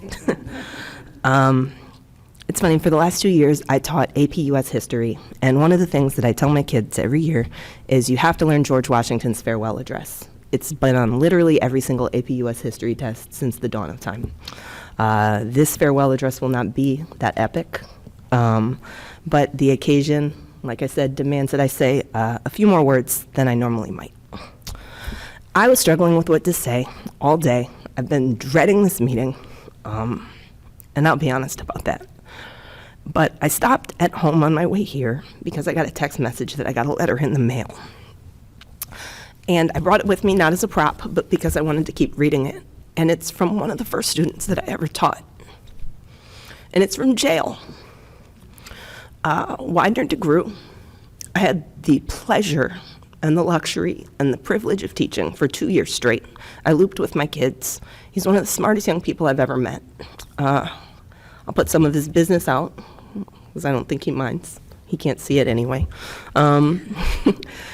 My first day of teaching, I gave a reading diagnostic, and I was very straightforward with all of my students. I taught 9th and 10th grade, where they read, where their reading levels were. And the thing that impressed me about Widener is that after I told him that despite being a 16-year-old 9th grader, that he read at a 4th grade reading level, his response was, "How can I be better?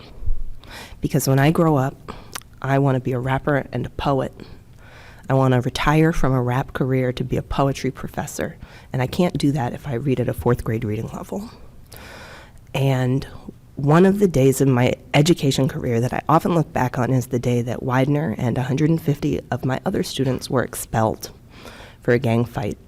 I knew that it was going to happen, and I kept Widener in my room all through lunch, looking up colleges that he could go to. What is the education path that you need to become a poetry professor? How do you get signed to a label? And the minute that I let him go from my classroom was when that 150-person riot broke out. And it was one of the worst days of my teaching career. And I often think back, what could I have done differently that would have changed the trajectory of Widener's life? Because he ended up dropping out of high school as a 17-year-old 10th grader, and now is in jail. I think that it's actually really appropriate that I got this letter today. Because the same reason that I started teaching, the same reason that 10 years later I'm still in touch with a kid in jail, is the same reason that I ran for this seat. I did it because I care about my students, all of them, but especially students like Widener, that other people don't care about. The kids who are brilliant, but who are underserved and forgotten. These are the kids that I've fought for since my first day in the classroom 10 years ago. They're the kids that I've fought for every single day that I've been on this board. And they are the kids that I will continue to fight for as long as there is breath in my body. The transition that I'm about to make from school board member to parent is going to be a tough one for me. But I have to say that because of this fighting that I've always done, I'm really proud of the work that I've done here in the last 2.5 years. I've consistently, insistently, and often to the frustration of some of the other stakeholders that I see here, fought that we put the needs of students in my community and communities like mine across the city first. And I don't regret that for a moment, even if you're mad. I'm proud of the work that we did together to make sure that adults who pass the GED test get a state diploma. It was something that was really important to me because 2 of my grandparents would have benefited for that. Many of my dear friends would have benefited from that, and many of my students will in the future. I'm proud of the emphasis that I've been able to force the board to take on closing the opportunity gap, from making it a committee to making it now part of our mission and part of our strategic plan for the future. I'm proud of the work that our committee did on investigating teacher turnover in high poverty, high minority schools. And again, I'm really proud that in the last 2.5 years, I've helped to push this board towards putting educational equity front and center. I would urge our beloved and hardworking staff, my current board colleagues, and those who will succeed us on this board to continue placing the needs of students like the ones that I've taught and the ones that I've represented front and center, particularly because they're the majority of the students this board serves. I would urge you to continue supporting the work of the Ombudsman and the Chief Student Advocate, because the work that they do is vitally important to my constituents and many across the city. I would urge you to continue emphasizing the importance of student growth, not just student proficiency, because I think that when we do that, we'll realize that so many more of our schools are succeeding than we believe to be true. And I hope that you will continue to explore the important role of school climate and teacher input. Like I said before, any educator can describe for you the outsized role that learning conditions have on their students' learning. And we know firsthand that teachers have to play an important role in critical decisions about what they should be teaching in their classrooms. That's what we do. We decide what teachers should teach, and we need to listen to the people that do that every day. I want to say to our staff and to my colleagues, thank you both for your support and for challenging me, because through both, you have helped me grow. And I will keep this brief, but thank you especially to Jack Jacobson, our president, who since the day I was elected has reached out to be my mentor and my friend. It's been an incredible honor to get to be your partner in this work.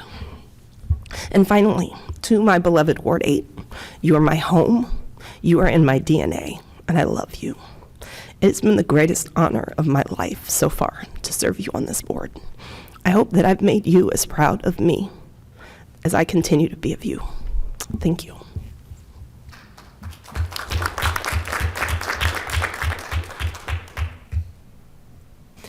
Additional board member statements.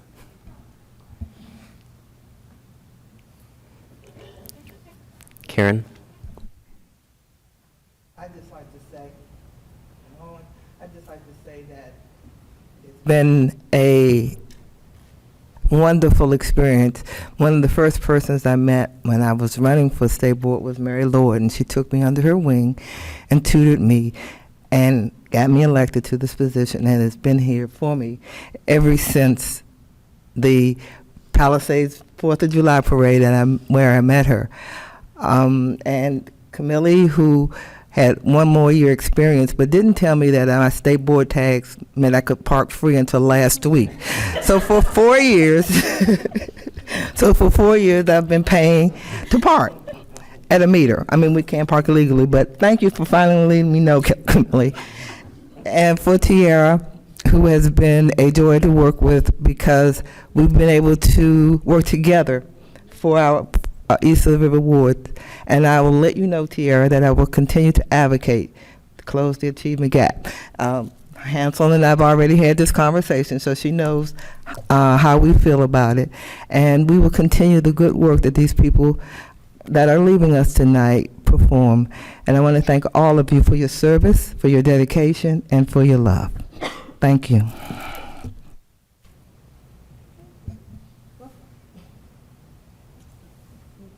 Laura, Ruth? Well, I'm going to take the microphone if no one else wants it. Alex? Good. I'm going to be short and sweet and brief and direct. It's been a pleasure working with all of you. It has been challenging at times. I have not always done the right thing, but I have always had the right intentions. And I will miss your counsel, your friendship, your criticisms, and I will not be saying goodbye, because I will be working with all of you to continue to focus on students, and particularly to focus on the disadvantaged students that need our support and need our attention the most. I know you will continue to be strong partners in that with me and the new Board of Education. With that, I would call the question and suggest that we vote. All those in favor of the resolutions and block, please signify their approval by saying aye. Aye. All those opposed? Any abstentions? The motions are approved.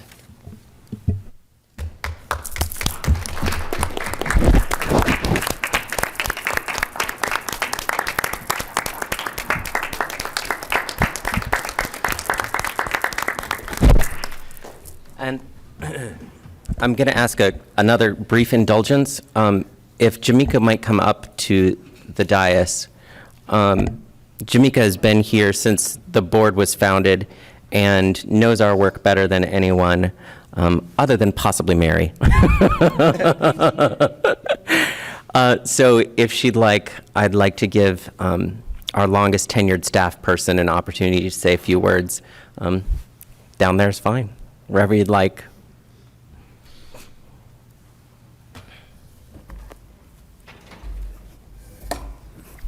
Good evening, board members. Good evening. Y'all should know this is rare because I do not like public speaking. This is bittersweet for me. The only other time I've given public comment is when our former board member, Mr. Lockridge, passed away. I've been with the board since it started. I was at the former board, so Mary, you knew me when I didn't have any grays. So we've both had I've almost been here 9 years, so it's gonna be difficult not seeing you on the dais. But we will have our chit chats, and I thank you for introducing me to Ty Basil. Camille, we will always have our run-in at, what was it? Costco, yes, of course, Costco. So,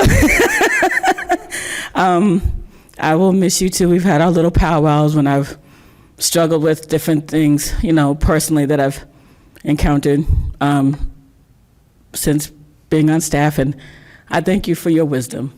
I'm not from the area, and during a very difficult time. What you said to me was very important and helped me push through. Tiara, I got you on that diaper cake. So I'm gonna miss you guys, and I've said before that there have been some tumultuous times with the board, but I can honestly say that collectively and what we have here with the varying backgrounds and the varying focuses, that finally the board has some legitimacy. And there was times when I would question what my role here helped the educational outcomes for the residents of the District of Columbia. And I can honestly say that supporting the 9 of you, I can see that we, as a board, as an agency, are making changes in the city. And I thank you for being who you guys are and helping make my job and my presence here worthwhile. And you will be missed. Nothing against the new coming board members, but we've been in the trenches, and so we're losing a couple of our soldiers, but we are gaining some more. And I just wanted to thank you all personally for what you've meant to me personally and professionally. So thank you, and you will be missed. Thank you, Jamika.